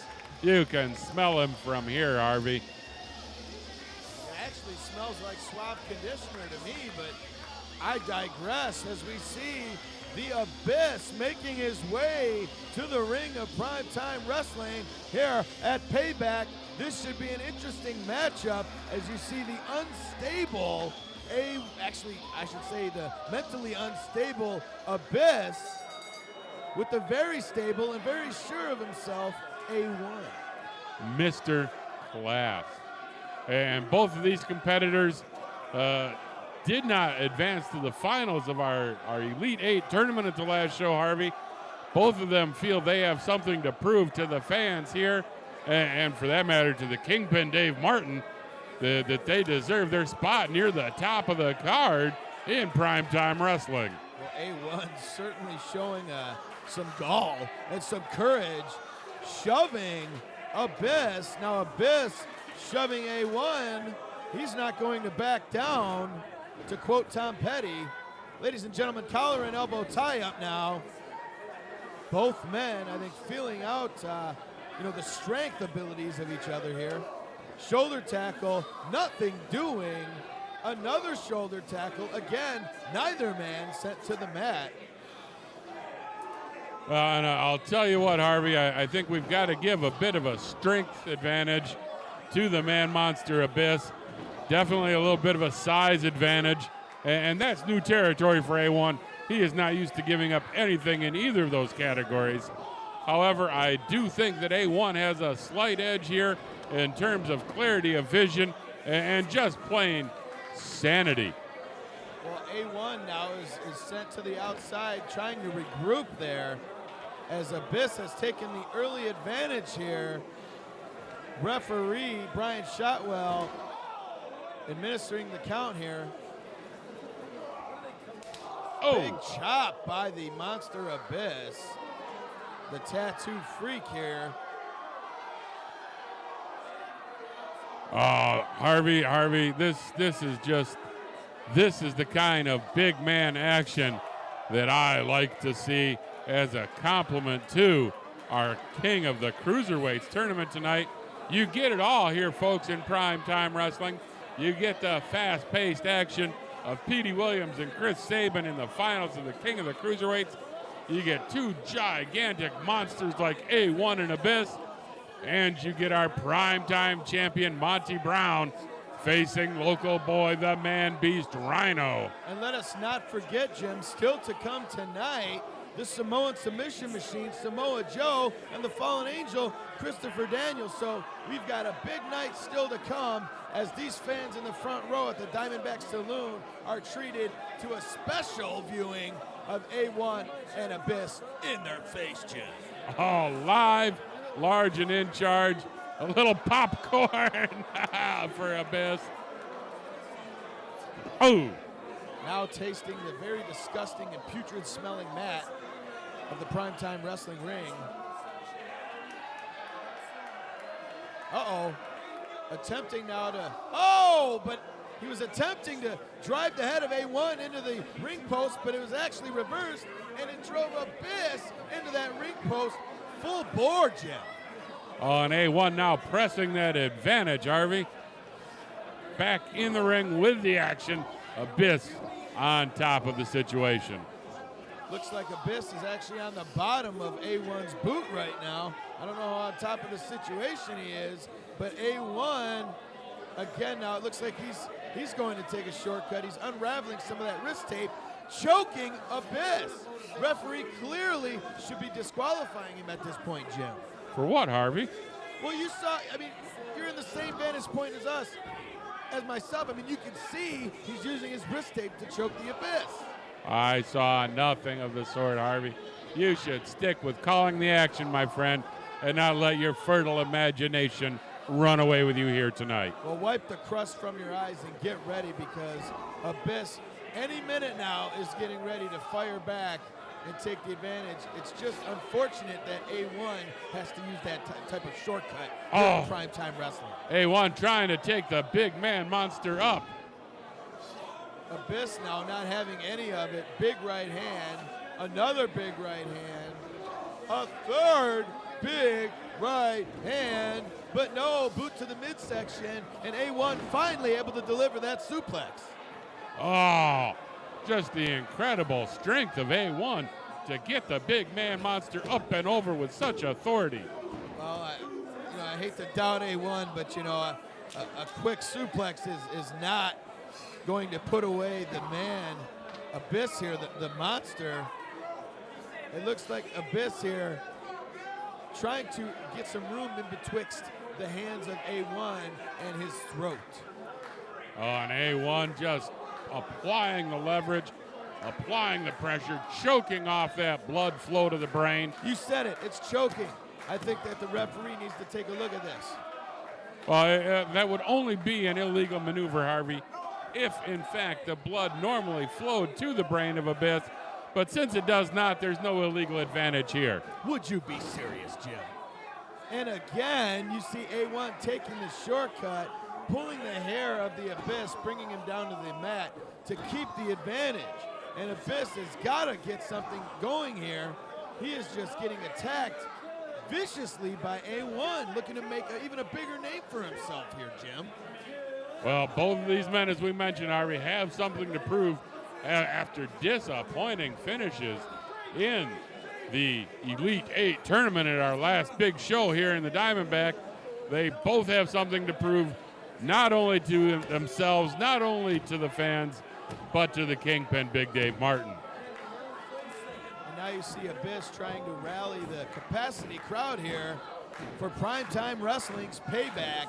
A lot of anticipation heading into this show. It certainly lived up to the hype, as we're going to hear later from Bobby the Brain Heenan, the new general manager, as announced by Dave Martin earlier. Our colleague Don March will have that. Oh, unbelievable. Abyss still in this fight. There is a lot of gas left in that jumbo-sized tank of the man monster Abyss, Harvey. Charging and connecting into the corner like a freight train. A1 now is just wobbly on his knee, on his feet, I should say. Prone now for the choke slam, but fighting out of it is A1. Going to the second rope now, Jim. And we have seen a lot of agility, a tremendous amount of agility from two men this size, Harvey. And the choke slam connects. That, well, I thought that was it, but 2 count only, says referee Brian Shotwell. Well, it's going to take more than a choke slam to put A1 down and out, even from the height at which Abyss delivers such a maneuver. Well, I got to say that I'm a little bit impressed here. I didn't like all the shortcuts he was taking, but a lot of fortitude has been shown by this young A1. Hangman's neck breaker now on the Abyss. Hooks the leg, 2 count only. Oh. Now he's manhandling the referee. He could be going for perhaps another advantage here. Are we looking at a foreign object, Jim? Well, A1 is Canadian, Harvey. So, of course, any object he would bring to the ring would, in fact, be a foreign object. Well, the referee's got to take control of this situation. This is not a hardcore match. And he hits Abyss over the top of the head. And again, over the top of the head. That's got to be a disqualification, Jim. Why? What is this was not labeled as an Extreme Rules match. I think anytime you have two men like this, the match is indeed extreme. One way or an Oh! And it looks like the little A1s came up on the wrong side of that exchange, as the chair is now used against A1, and the Abyss is now taking the advantage. Setting the chair up in the corner is the Abyss. Oh! Throat chop now. Again, A1 takes the advantage. Reversal. A1 catching a big boot to the nether region. Right into the chair. That's got to be a knockout. 2 count only. The Abyss thought he had him. Oh, the intestinal fortitude of the big Canadian A1 off the charts here tonight. You can't even measure that one in metric, Harvey. Unbelievable that these two gentlemen are still going at it after all they've been through. And it looks like Abyss was going for a torture rack. The black hole slam! The black hole slam! And that's gonna do it, Jim Hall. It's all over for the Client because the Abyss has just defeated A1. Oh, unbelievable big man action here tonight at Payback in the Diamondback Saloon, Harvey. The man monster Abyss taking it to the strong man of Team Canada A1, coming away with a victory via pinfall following the black hole slam, the signature maneuver of the man monster Abyss.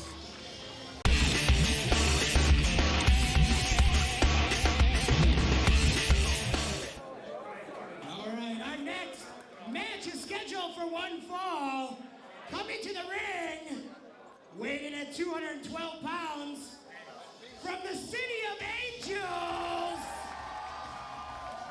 the fallen angel, Christopher Daniels. Ladies and gentlemen, primetime wrestling fans, Jim Hall, get ready because the action is about to be turned up to the next level as we see the fallen angel, Christopher Daniels, making his way to the PTW ring, to the fans' accolades and the respect of the fans here in Belleville. Oh, and this is a matchup, Harvey, that has all those obnoxious internet dirt sheet writers just salivating. All of those Chendi hiding in their mommy's basement internet fans just going out of their minds. This is the fallen angel, Christopher Daniels, taking on the Samoan submission machine, Samoa Joe. And his opponent, weighing at 280 pounds, from Huntington Beach, California, he is the Samoan submission machine, Samoa Joe! And here he is, Samoa Joe, the TNA X Division champion. and one of the premier athletes, professional wrestlers in all the world, alongside Christopher Daniels. Key words there, Jim Hall, professional wrestlers. We're not talking about sports entertainers. We're talking about two guys that can go the distance, Jim Hall, and this should be a treat for primetime wrestling fans here in the arena tonight, and for all of you at home watching on Marquee. Christopher Daniels, a pioneer in the X Division, set the bar high, an early X Division champion. Samoa Joe altered the landscape immeasurably when he became the most recent X Division champion. And what these two have in store for us tonight, Harvey, I don't care to render a guess on this one. This is just going to be action of the highest caliber. So there you hear Jim Hall not wanting to speculate, just waiting to appreciate the athleticism of these two men as they go at it here. A little bit of a feeling out process at the beginning of this matchup. A short kick by Samoa Joe. Greco-Roman knuckle lock now. Test of strength has Joe taking the early advantage. Christopher Daniels now not giving in. Referee Brian Gorey asking if he actually would quit. I think it's a little early for questions like that, Brian Gorey. And now you see Christopher Daniels fighting back, is tripped now, taken down to the mat by Samoa Joe, attempting to pin the shoulders to the mat. Chris Daniels will have nothing of it as the Fallen Angel falls victim to some vicious knee shots to the midsection by Samoa Joe, Jim. Oh, and Harvey, this is the kind of action that fans at Primetime Wrestling have come to expect and demand each and every time out. Tilt-a-whirl head scissor takeover there as we see the Christopher Daniels, the Fallen Angel, being reversed, sent to the corner, sends the boot to Samoa Joe's jaw. And look at this, an incredible Hurricane Rana.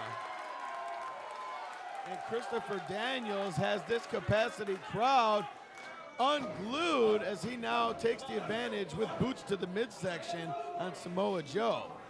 And I have to say, Harvey, I'm a little bit surprised at how hard Christopher Daniels has taken the offense to Samoa Joe. Oh, thrown down with authority as Joe has none of that and has regained control here. I guess there's only so far you can take things when you're in the ring with a big Samoan submission machine. Boy, Joe's certainly moving very slow. You can see that that offense by Christopher Daniels has taken its toll. Back chop, front chop, big Old Glory, Jim Duggan style knee drop. Oh, Harvey. And hooking the far leg there, 2 count only, mop-headed Brian Gorey, your referee. Yes, indeed, Harvey. Samoa Joe taking it to the Fallen Angel here. Attacking that neck, attacking the blood flow to the brain of Christopher Daniels. Trying to cut that circulation off, trying to ground the Fallen Angel. And now the crowd again is getting behind their favorite, the Fallen Angel, Christopher Daniels, former TNA X Division champion. Here we see elbows to the midsection of Samoa Joe now. Chris Daniels, big overhead suplex. And Samoa Joe, just like that, has Christopher Daniels right where he wants him, and that's flat on the mat. Goes for the pinfall, but too close to the ring ropes as, again, that ring presence of the veteran Chris Daniels, he was able to grab with his right arm. What a coward, Harvey. You know, a real man does not go for that break off the ropes. A real man will either fight back or submit. Well, an experienced man will take whatever opportunity he has at his disposal at that time within limit so that he is not defeated. And can you argue with that kind of logic, Jim Hall? Oh, I most certainly can. You can argue with anything, brother. Here we see jabs now. Samoa Joe measuring the chin and now scraping his boot now across the face of the fallen angel, hitting the far ropes. Oh, that's gotta hurt damn hard. Oh, the speed with which the big Samoan moves has taken many an opponent by surprise. You got to think Christopher Daniels had this well scouted that he's not surprised, but he's still unable to cope with the speed of the big man. It's much like a killer whale, Jim. You may say, oh, he's big and he's fat. Oh, look at him. He kind of looks cool. He's got a little stripe of blonde in his hair. Isn't that cute? But then right away, he moves with the speed and the precision and takes out the baby seal, in this instance, Christopher Daniels. Oh, a wonderful analogy there, Harvey. I love anything that involves the death of a baby seal. Would you be serious, Jim? Oh, a devastating reverse spin heel kick by Samoa Joe. 2 count only, though. Christopher Daniels, a lot of fight left in the fallen angel. Oh, there is no give in either of these two combatants, Harvey. The fallen angel, Christopher Daniels, the Samoan submission machine, Samoa Joe. They are both going to go at it, hammer and tong, tooth and nail, dead baby seal and killer whale until it's over one way or the other. Toe to toe and Joe to halo. The fallen angel catches him now with a reverse face plant. Catches Samoa Joe looking there, and both men are down. Referee Brian Gorey administering the 10 count. This crowd seems pretty evenly split tonight, Harvey, in their affiliations for Samoa Joe and Christopher Daniels. It's like they can't make up their minds who they would like to see come out the victor of this contest. Well, both men are certainly favorites of the fans, and here we see a springing back elbow by Christopher Daniels, followed by a lariat, hooking the near leg now, 2 count only. Christopher Daniels now again on the offense, signaling for the top rope. Could it be the BME? No. Oh, flying high cross body, reminiscent of Mil Mascaras, Jim. Oh, a very apt comparison there, Harvey, my friend. That is indeed an apt comparison. Big right hand now, stunning the Samoan submission machine. Quick release power slam, that could be it. Woo. 2 count only, though. Christopher Daniels was caught. Did you see the speed in which Samoa Joe was able to torque and twist his body and deliver that quick release power slam, Jim? Harvey, you and I have both been doing this for a goodly number of years, and I do not believe, and I do believe I can speak for both of us in saying I do not believe I have ever seen a big man with that kind of speed. Holy Jehoshaphat, we see a reversal here now. Pinning attempt, combination by Christopher Daniels. 2 count only. Pin count, 2 count. Man, I can't keep straight. Get me straight here, Jim. Give me a break.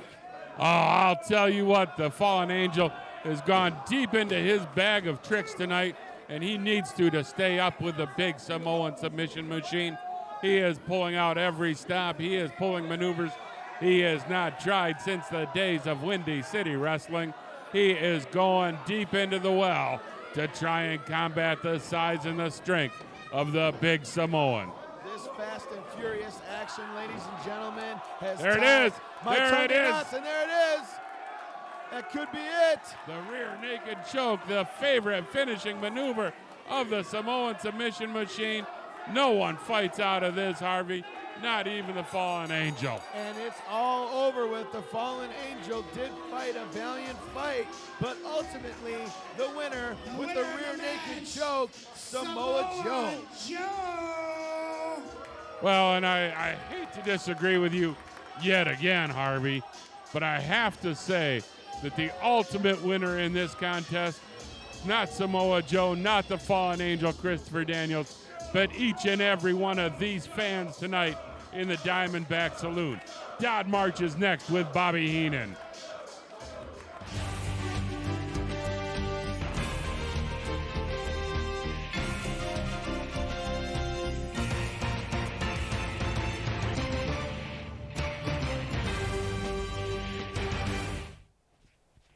Well, Mr. Heenan, it's great to see you here. Bobby. Bobby. Well, Bobby, it's great Please. to see you here in Primetime Wrestling.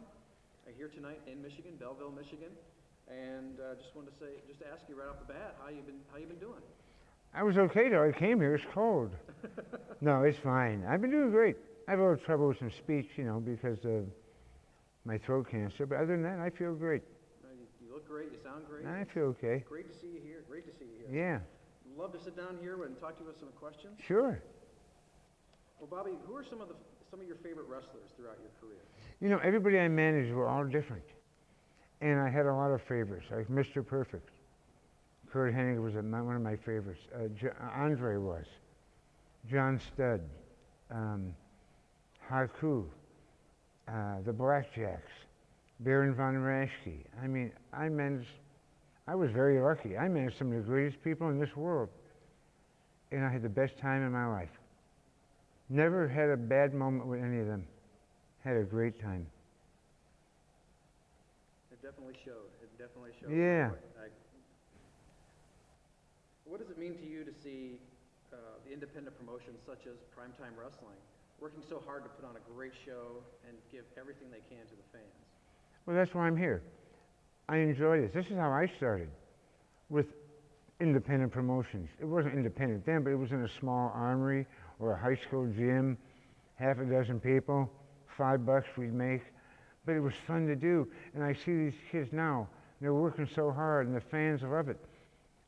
You know, you can go to a place, Madison Square Garden, 25,000 people.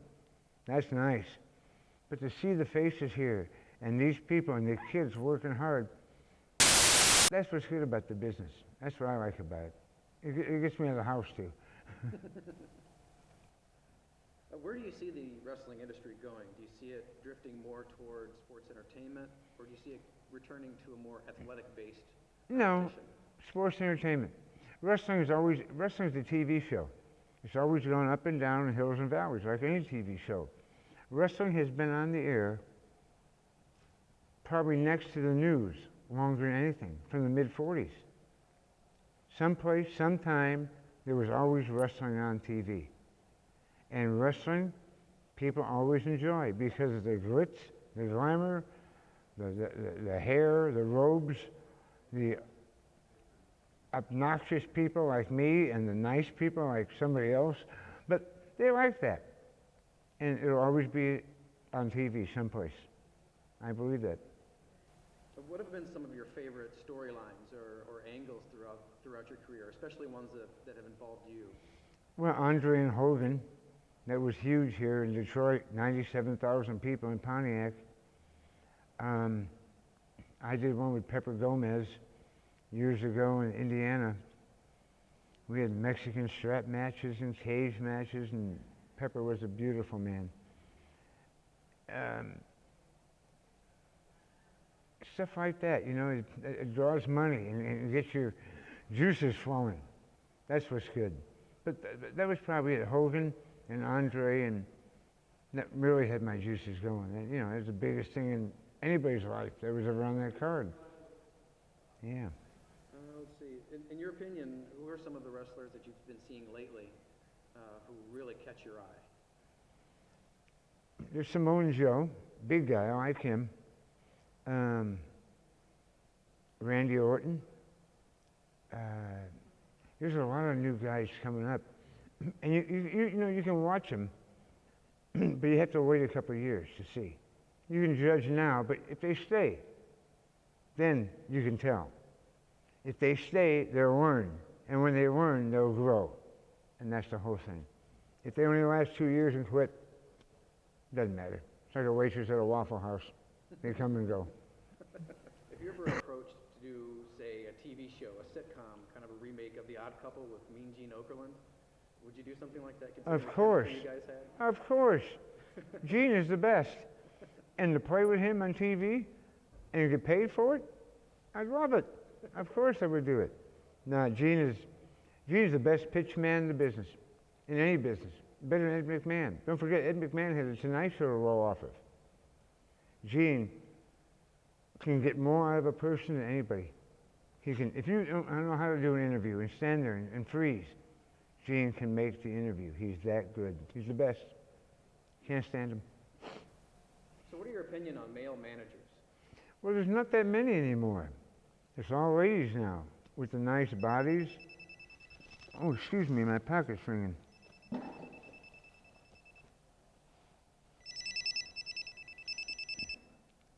Hello. Oh, Vince. How you doing? Oh, I'm just sitting here doing an interview. What are you doing? How's things up in Connecticut?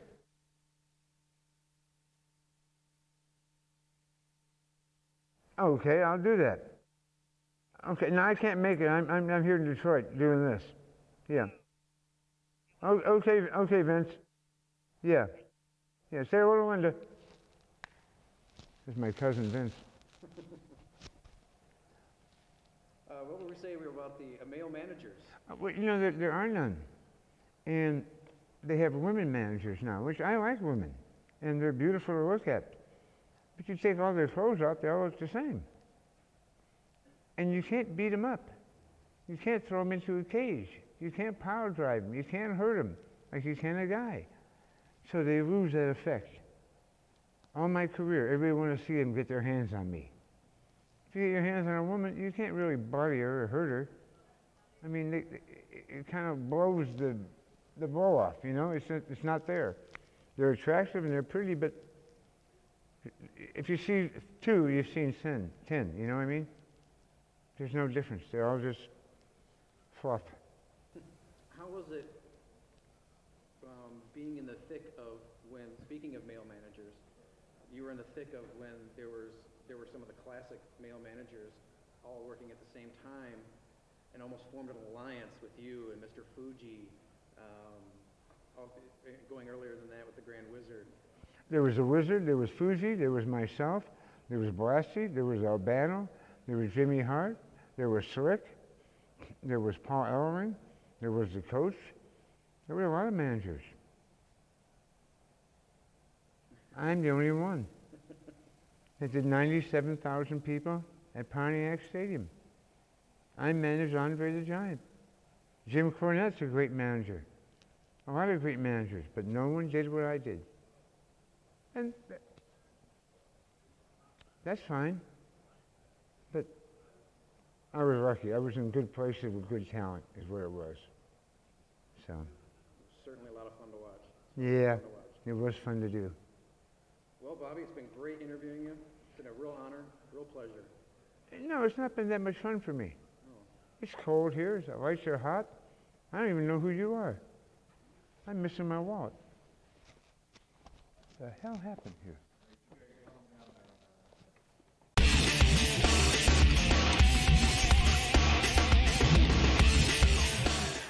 Are you guys ready for a ladder match?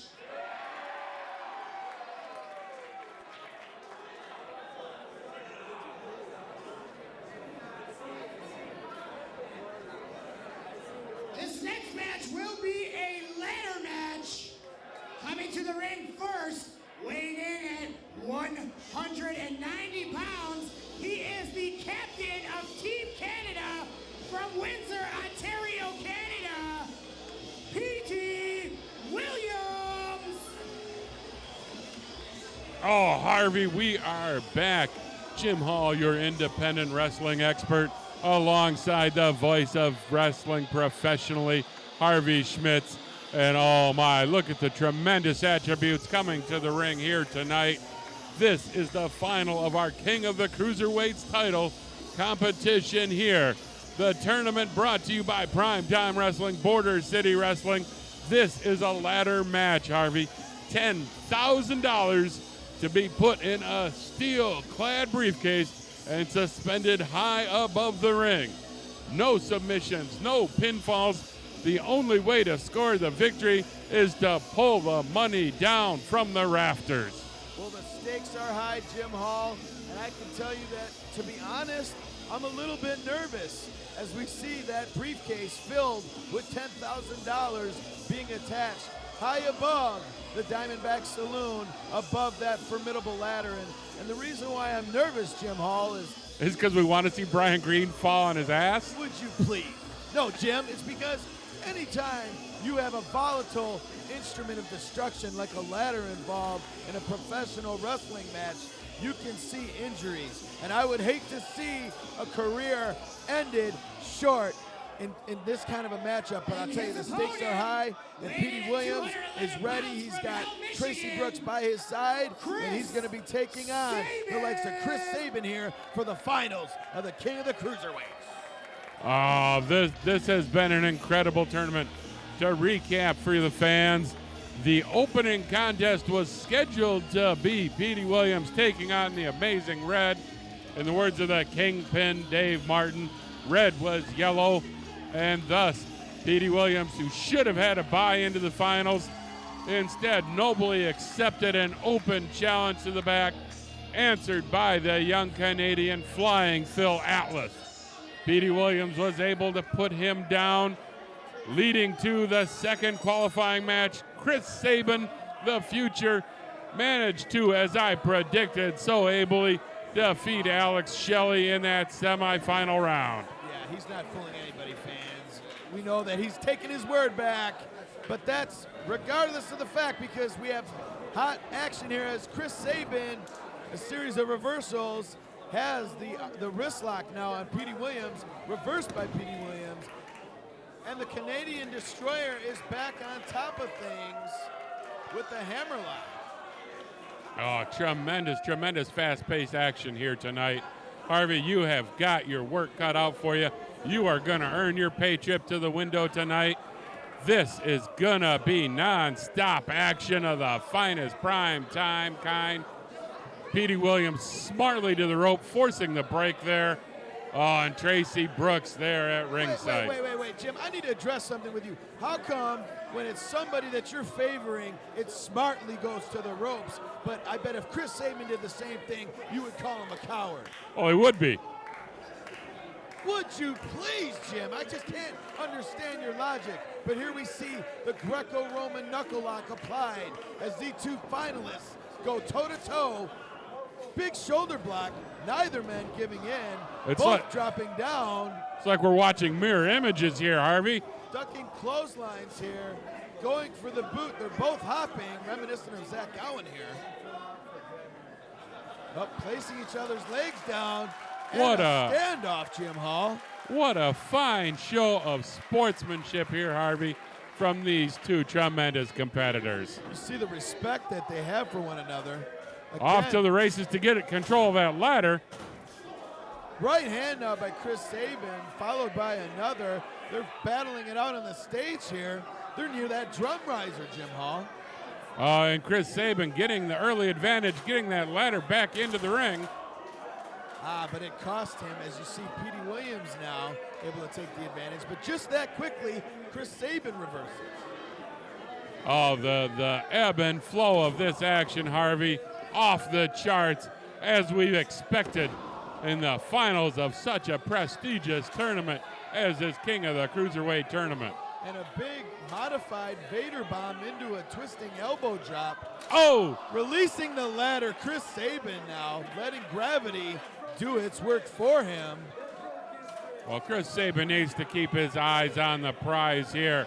He needs to be going after that briefcase full of cash. Petey Williams, though, thwarting his efforts, pulling Chris Sabin down, and the Canadian Destroyer makes his way up the ladder himself.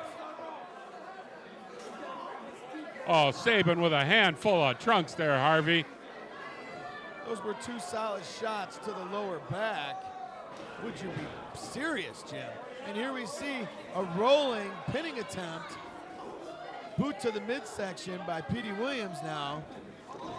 Taking Chris Sabin's head to the turnbuckle. Oh, and what is Petey planning here? What could this be, Jim? This couldn't be good. Well, it could be very good. It could be extremely good, Harvey. It could be prime time good. Well, I'll tell you, it doesn't bode well for Chris Sabin. Oh, hell, so? Chris Sabin able to reverse now. It's another reversal. Sends Petey Williams into the far corner now. Big boot to the midsection. Another.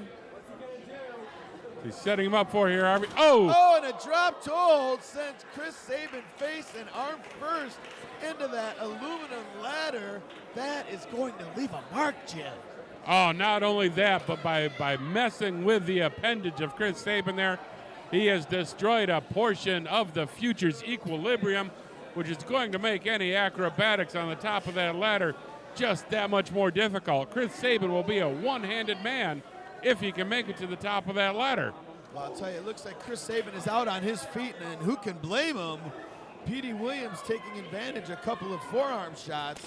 Oh! A tremendous spinning back kick, and a release suplex sends Petey Williams straight into the ladder. He could be injured, Jim. But both men could be indeed nursing serious injuries here. But there's a little first aid of the finest kind. And Traci Brooks now trying to give some aid to her man here. And no, not AIDS, Jim. I said aid. Harvey. And here you see Chris Sabin taking advantage, asking for the seat of one of our great primetime wrestling fans. Sits Petey Williams down for a rest. Oh, that is not right. No. Oh, and a springboard plancha through the chair. Incredible action here at the Diamondback Saloon. Primetime Wrestling Payback. It gets no better than this, Jim Hall. I think Petey Williams may be dead out there, Harvey. He does not appear to be moving. This is not a good sign for the Canadian Destroyer, Harvey. The tide has turned, and Chris Sabin is on top of things. He is a finalist, and I'll tell you, he's my odds-on favorite to win it at this point, Jim. Well, Harvey, thankfully your play-by-play work is much better than your prognostication skills.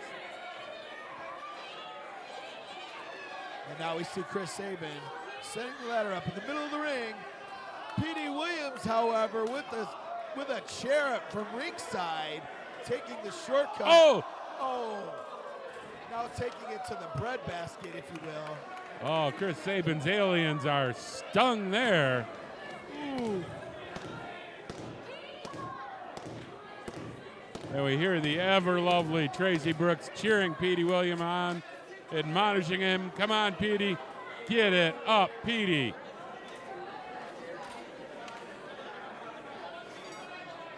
What is he thinking here, Harvey? Petey Williams, instead of mounting that ladder and going straight for the cold, hard cash, has put that ladder in the corner. Oh! Jim Hall, Chris Sabin's ribs have just been obliterated as a big Irish whip sent Chris Sabin directly into that ladder. Ow! I've got to think there's going to be some broken ribs there tonight, Harvey. Oh, Chris Sabin has been placed now on the top rope. The ladder is being used as a balancing device now in the middle rope. We see Petey Williams on top of the ladder. Could he be going for a superplex? It appears that way, but Chris Sabin is fighting out of it.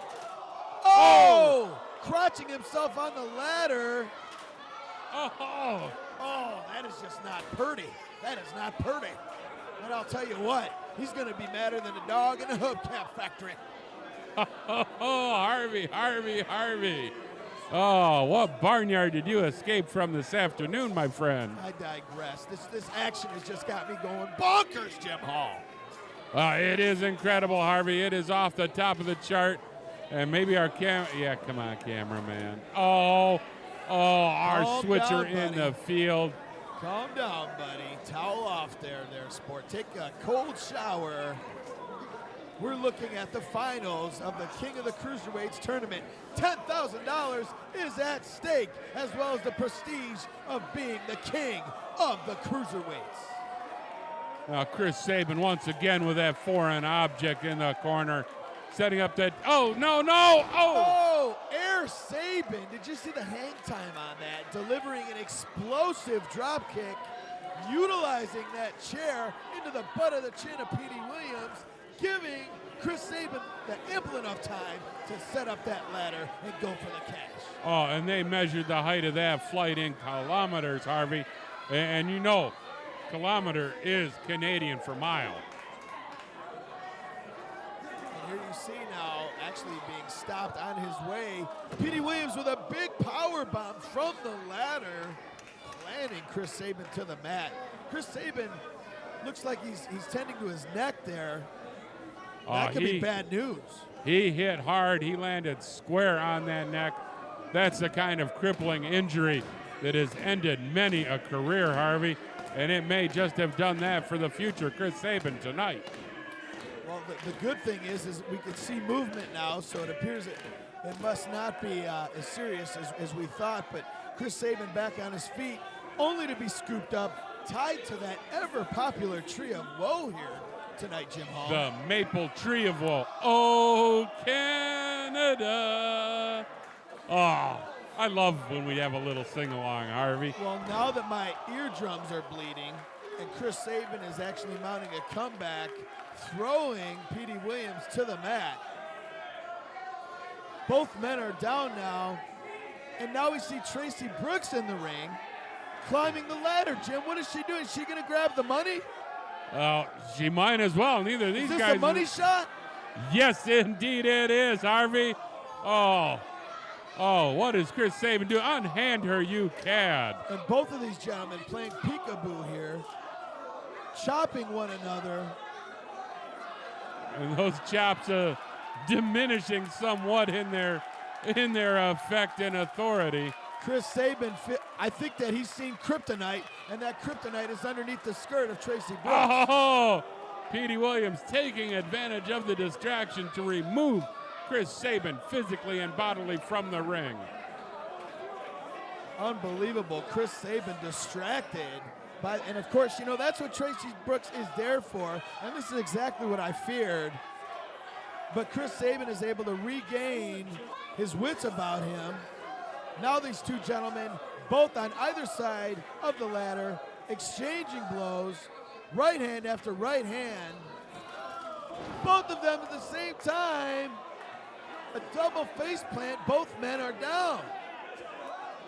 Oh, incredible. What can be next in this contest, Harvey?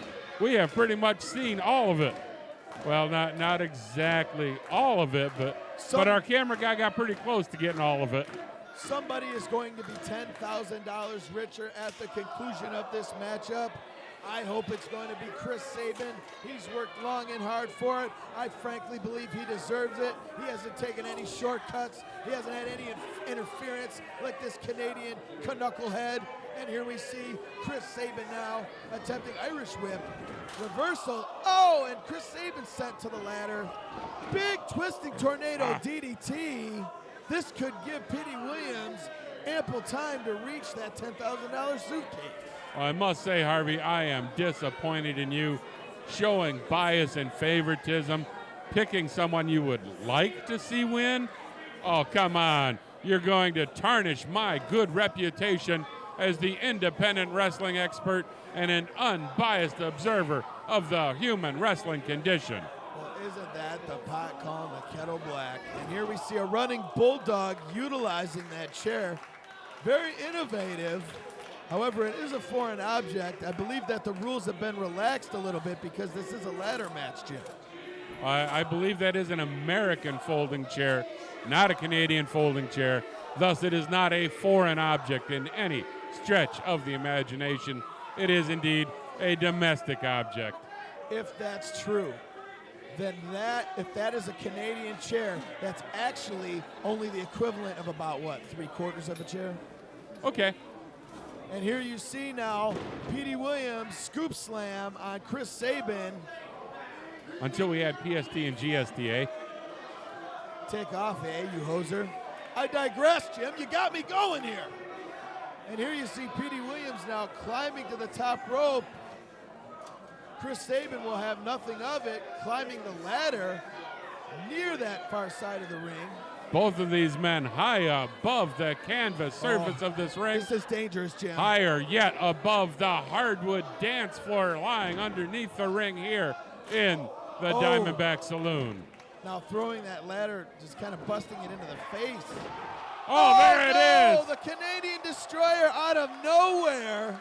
Oh, absolutely, Harvey. Out of nowhere, Petey springs the Canadian Destroyer on Chris Sabin, and that has got to be it tonight. Petey Williams. That's got to be it. I mean, the Canadian Destroyer out of nowhere, blink your eyes and you would have missed it. But Petey Williams, it appears, is the victor. He is grabbing the suitcase full of the $10,000. Oh, and fans, in case you missed it, here's a quick replay of that Canadian Destroyer as Petey Williams brings that briefcase full of cash down from the ladder, sharing it with his manager, his valet, Traci Brooks. Petey, no, don't open it up here. Some of these stinking Belleville fans might try and get their money, get their grubby hands on the money. Excuse me, I got excited with the money shot there of Traci Brooks in the ring. The Canadian Destroyer out of nowhere, granting the victory to the Canadian Destroyer. Petey Williams taking his name from the late, great Canadian Destroyer, Doug Chevalier. What a fantastic finish to this tournament tonight, Harvey. I am at a loss for words, Jim. I got to tell you, I have never seen in one night so much action. And I mean, this tournament has just put it up an extra notch. You talk about capping off a cruiserweight tournament with a ladder match, and the fans here were not disappointed. I'm a little bit disappointed that my man Chris Sabin was not the victor, but again, you can't always get what we want.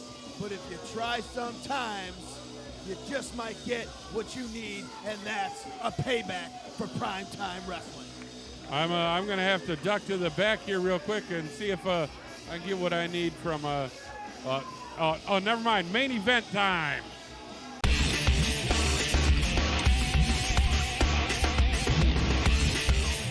It's now time for our main event of the evening.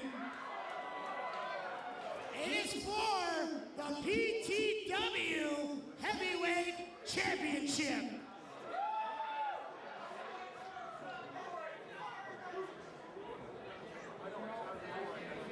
Coming to the ring first, he's from the Serengeti. He is the PTW Heavyweight Champion. He weighs 265 pounds, Monty Brown. Fans, Harvey Smith's here alongside my colleague Jim Hall, and we are set here for the main event of Primetime Wrestling's Payback. It is for the PTW Heavyweight title as we see the Primetime Heavyweight Champion, Alpha Male Monty Brown, make his entrance. He will be facing the Man Beast Rhino in this main event, Jim. Oh, and you just have to love this, Harvey. What a great way to cap off an incredible night of prime time action. You know, here tonight, it not only says wrestling on the marquee out front, it says prime time wrestling on the marquee out front. And this has been a prime time night. Our king of the cruiserweight title, Dodd March, in that tremendous interview with the Brain, Bobby Heenan. All the action. You hear it straight from the man himself tonight, Jim. The Diamondback Saloon here in Belleville, Michigan has been transformed into the Serengeti, and that apex predator, the alpha male, the top of the heap. That's right. He is taking on the Man Beast Rhino, and this will be one heck of a matchup of two big powerhouses. Weighing in at 275 pounds from Detroit, Michigan, he is the Man Beast Rhino. Oh, and two of Michigan's finest professional athletes tonight. The Man Beast Rhino from right here in Detroit, Michigan. The alpha male Monty Brown from the Saginaw area. Played his college football with the Ferris State Bulldogs up in Big Rapids. We all know about his tremendous professional career. 2 Super Bowl championship rings with the New England Patriots and the Buffalo Bills. This is the pinnacle of Michigan professional sports. Man, does it smell like barbecue sauce over here or what?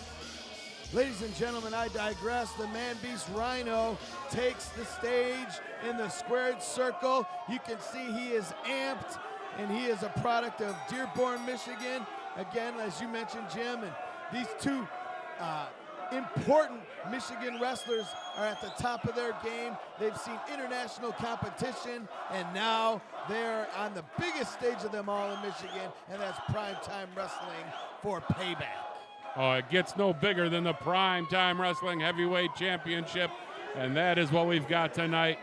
This is Payback. Rhino, not part of the Elite Eight tournament. He won the #1 contenders match over somebody. Over Abyss. All you Detroit Give losers, credit where it's credit's you know nothing due. about football, you know nothing about a champion, so you're gonna cheer a nothing like Rhino. Strong words from the champion, Harvey. When you know the only thing running in that is the alpha male. I run things in Detroit. The Serengeti is now here. And again, we hear that the Serengeti is here in Belleville. Monty Brown taking exception to the boos and the jeers of the capacity crowd here for Payback. Yo, Monty, when you were sitting a bench in the NFL, I was kicking some ass downtown Detroit in ICW. Wow, old school Rhino goes. So get Senior referee A.T. Huck with a smile on his face.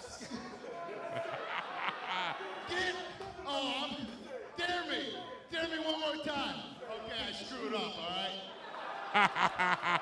Get your bench warming ass in here so I can kick it Detroit style. There, I said it. And the microphone takes a flying leap. Rhino is ready to get things started. Alpha male Monty Brown now. Two big animals going at it one-on-one for the richest prize in all of Michigan sports. That's right, the Primetime Wrestling title.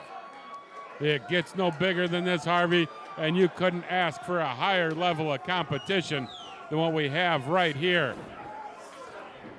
Big collar and elbow tie-up, neither man giving ground. And now they're back squaring off.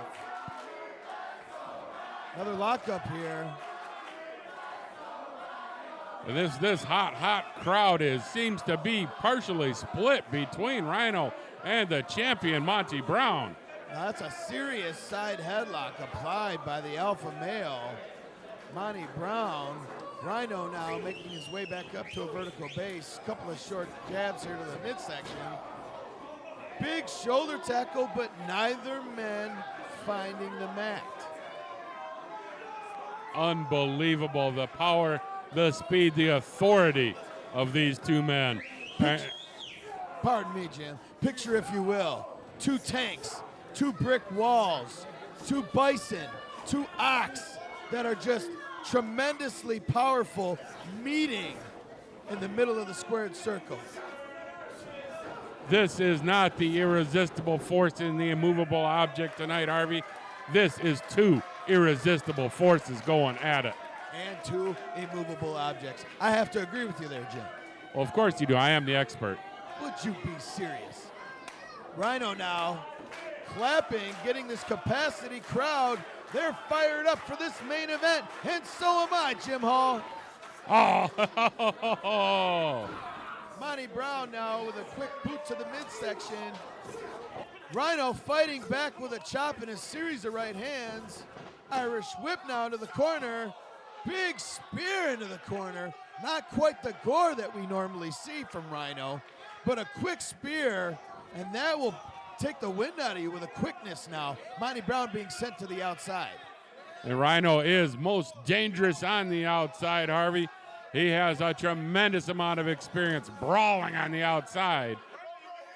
Monty Brown seems a little bit discombobulated here as Rhino drove his head into the side of the Primetime Wrestling ring. Senior referee A.T. Huck now manning the action. You see the event staff here, our cameramen struggling, trying to get a view of this action. Oh, poor Gus Brickman with the camera there trying to follow these guys up into the crowd. And there they are. They're up on the third tier of the seating here in the Diamondback Saloon. They are just going berserk up here. The fans out of their minds crazy, or maybe that one's just drunk. Oh, and I'm getting a little bit nervous. They're getting dangerously close to our vantage point, our booth, Jim Hall. So you forgive me if I don't run away from the action if things get any closer, really. Oh, and you can see how far above the floor they are up here in the third level of the Diamondback Saloon. Referee A.T. Huck a big clubbing blow from the alpha male Monty Brown. Are you familiar with that program? I don't know if it was Discovery Channel or TLC, but when animals meet, they take like a polar bear and a crocodile, and they computer generate, and they have them face one another, a big lion against a great white shark. Well, that's what you've got right here. You've got two of the apex predators, two of the biggest, baddest of them all in the game of professional wrestling, going at it toe for toe. It's a regular Pier 6 brawl, Jim Hall. Oh, this is a regulation Donnybrook, and I don't mean a county fair in Ireland. This is the top of the professional wrestling heap. And here they are battling back to ringside. A.T. Huck now in the ring trying to get some control, trying to get these competitors back in the ring. And instead, Monty Brown calls for the crowd to clear out. Monty Brown now faking the crowd out, not giving them what they wanted. Oh, Rhino back out. I don't think Monty Brown was expecting that. Reversing the Irish whip, and Monty Brown sending Rhino into the chairs unceremoniously. Oh, indeed. And Harvey, we do have to talk here real briefly about the tremendous finishing maneuvers of both of these competitors. Everybody knows the finishing maneuver of Rhino.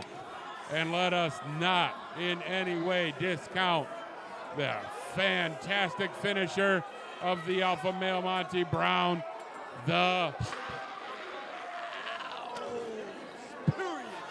Oh, very nicely done, Harvey. And we see now that the pounce has been taken out. Hasn't actually shown itself yet.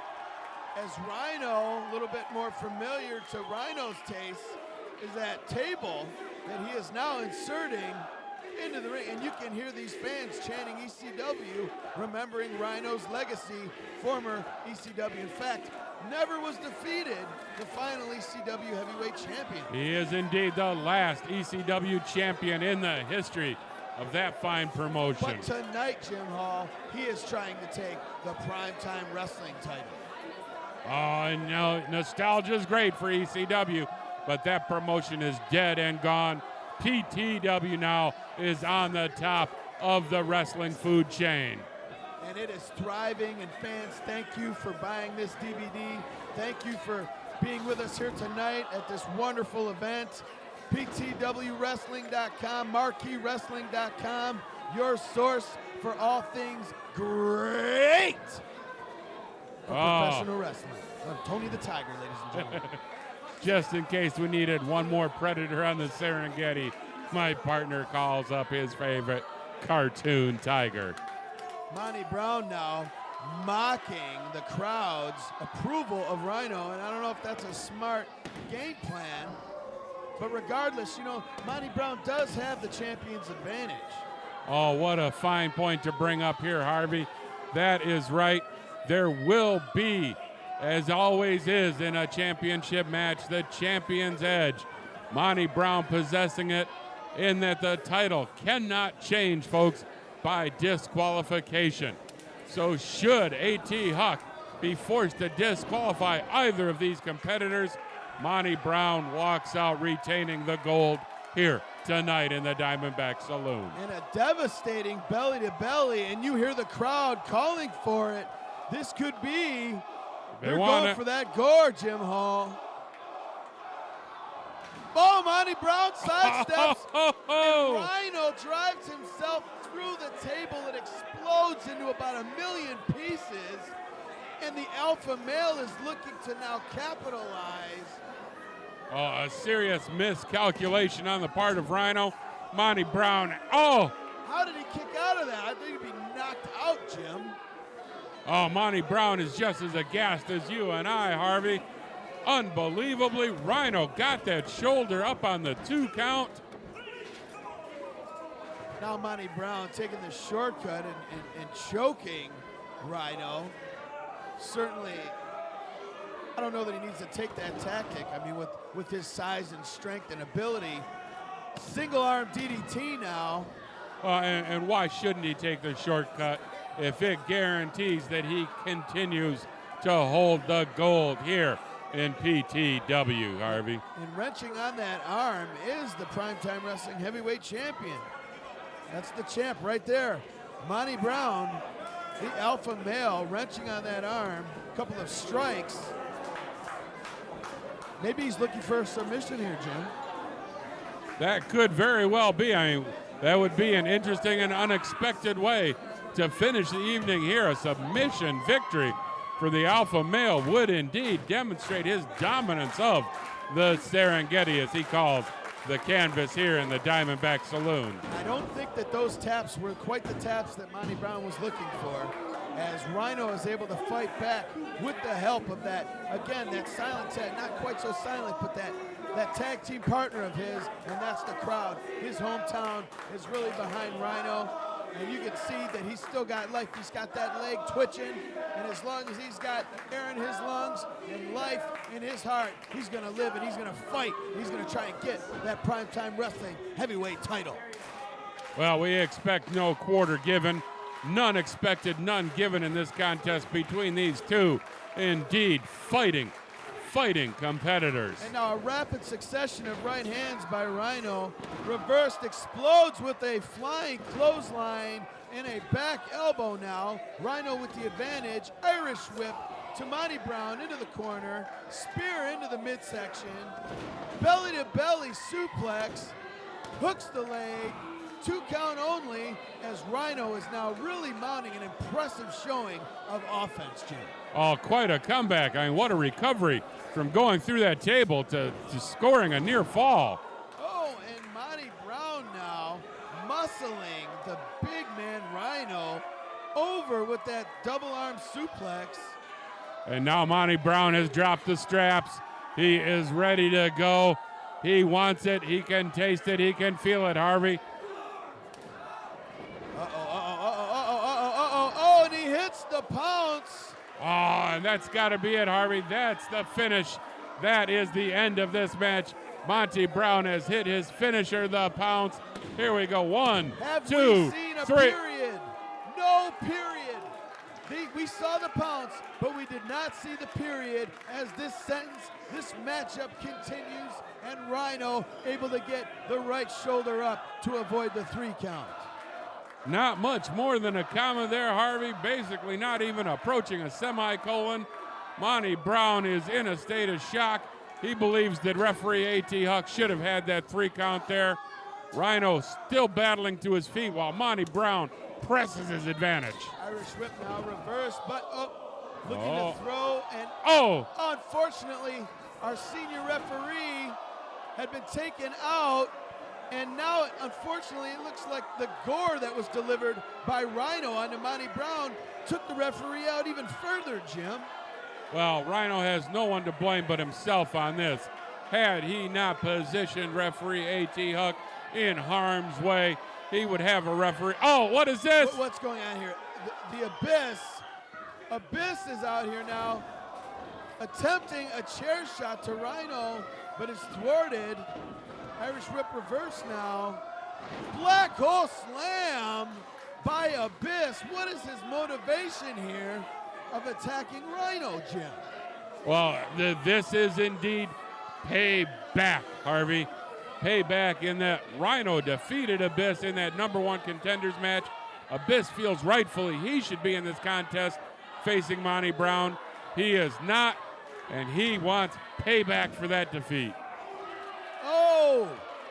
And what we thought was a conclusion to the matchup due to the interference of Abyss, Rhino is able to continue in a 2 count only. Now we see Monty Brown with the chair. Waiting for Rhino to stagger to his feet so he could, oh, no. A.T. Huck now, senior referee, taking away the chair, thought better of it. Oh, but look, as Huck gets rid of the chair, oh! Oh, using the title belt. Well, he is the champion, Harvey. Referee distracted.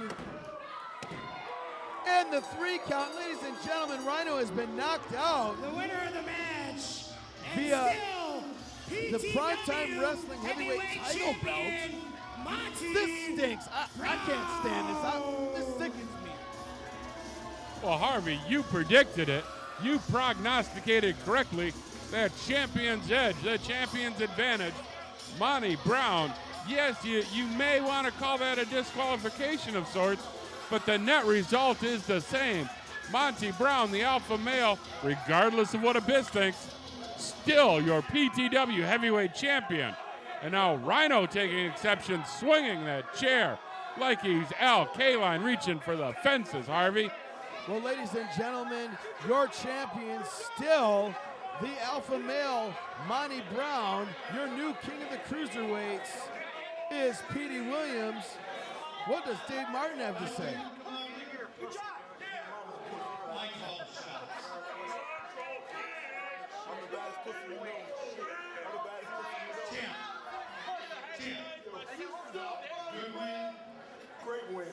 Great win, but not a clean win.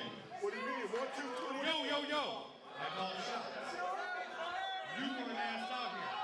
So, being the straw that stirs the drink, which is me, April 30th, right here, this place, this ring, 3-way show, 3-way dance for your title.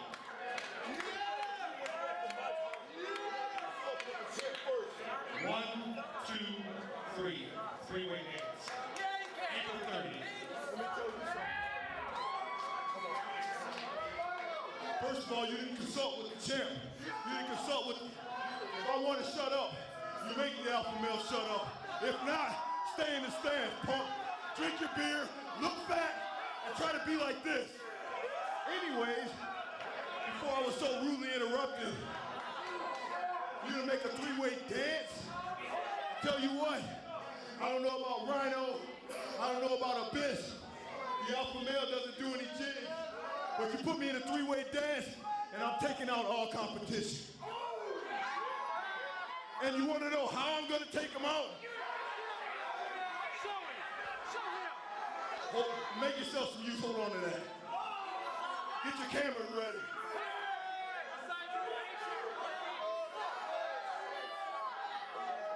The alpha male will take out Rhino and Abyss, and I'm talking directly to you. Yeah, your lady. With the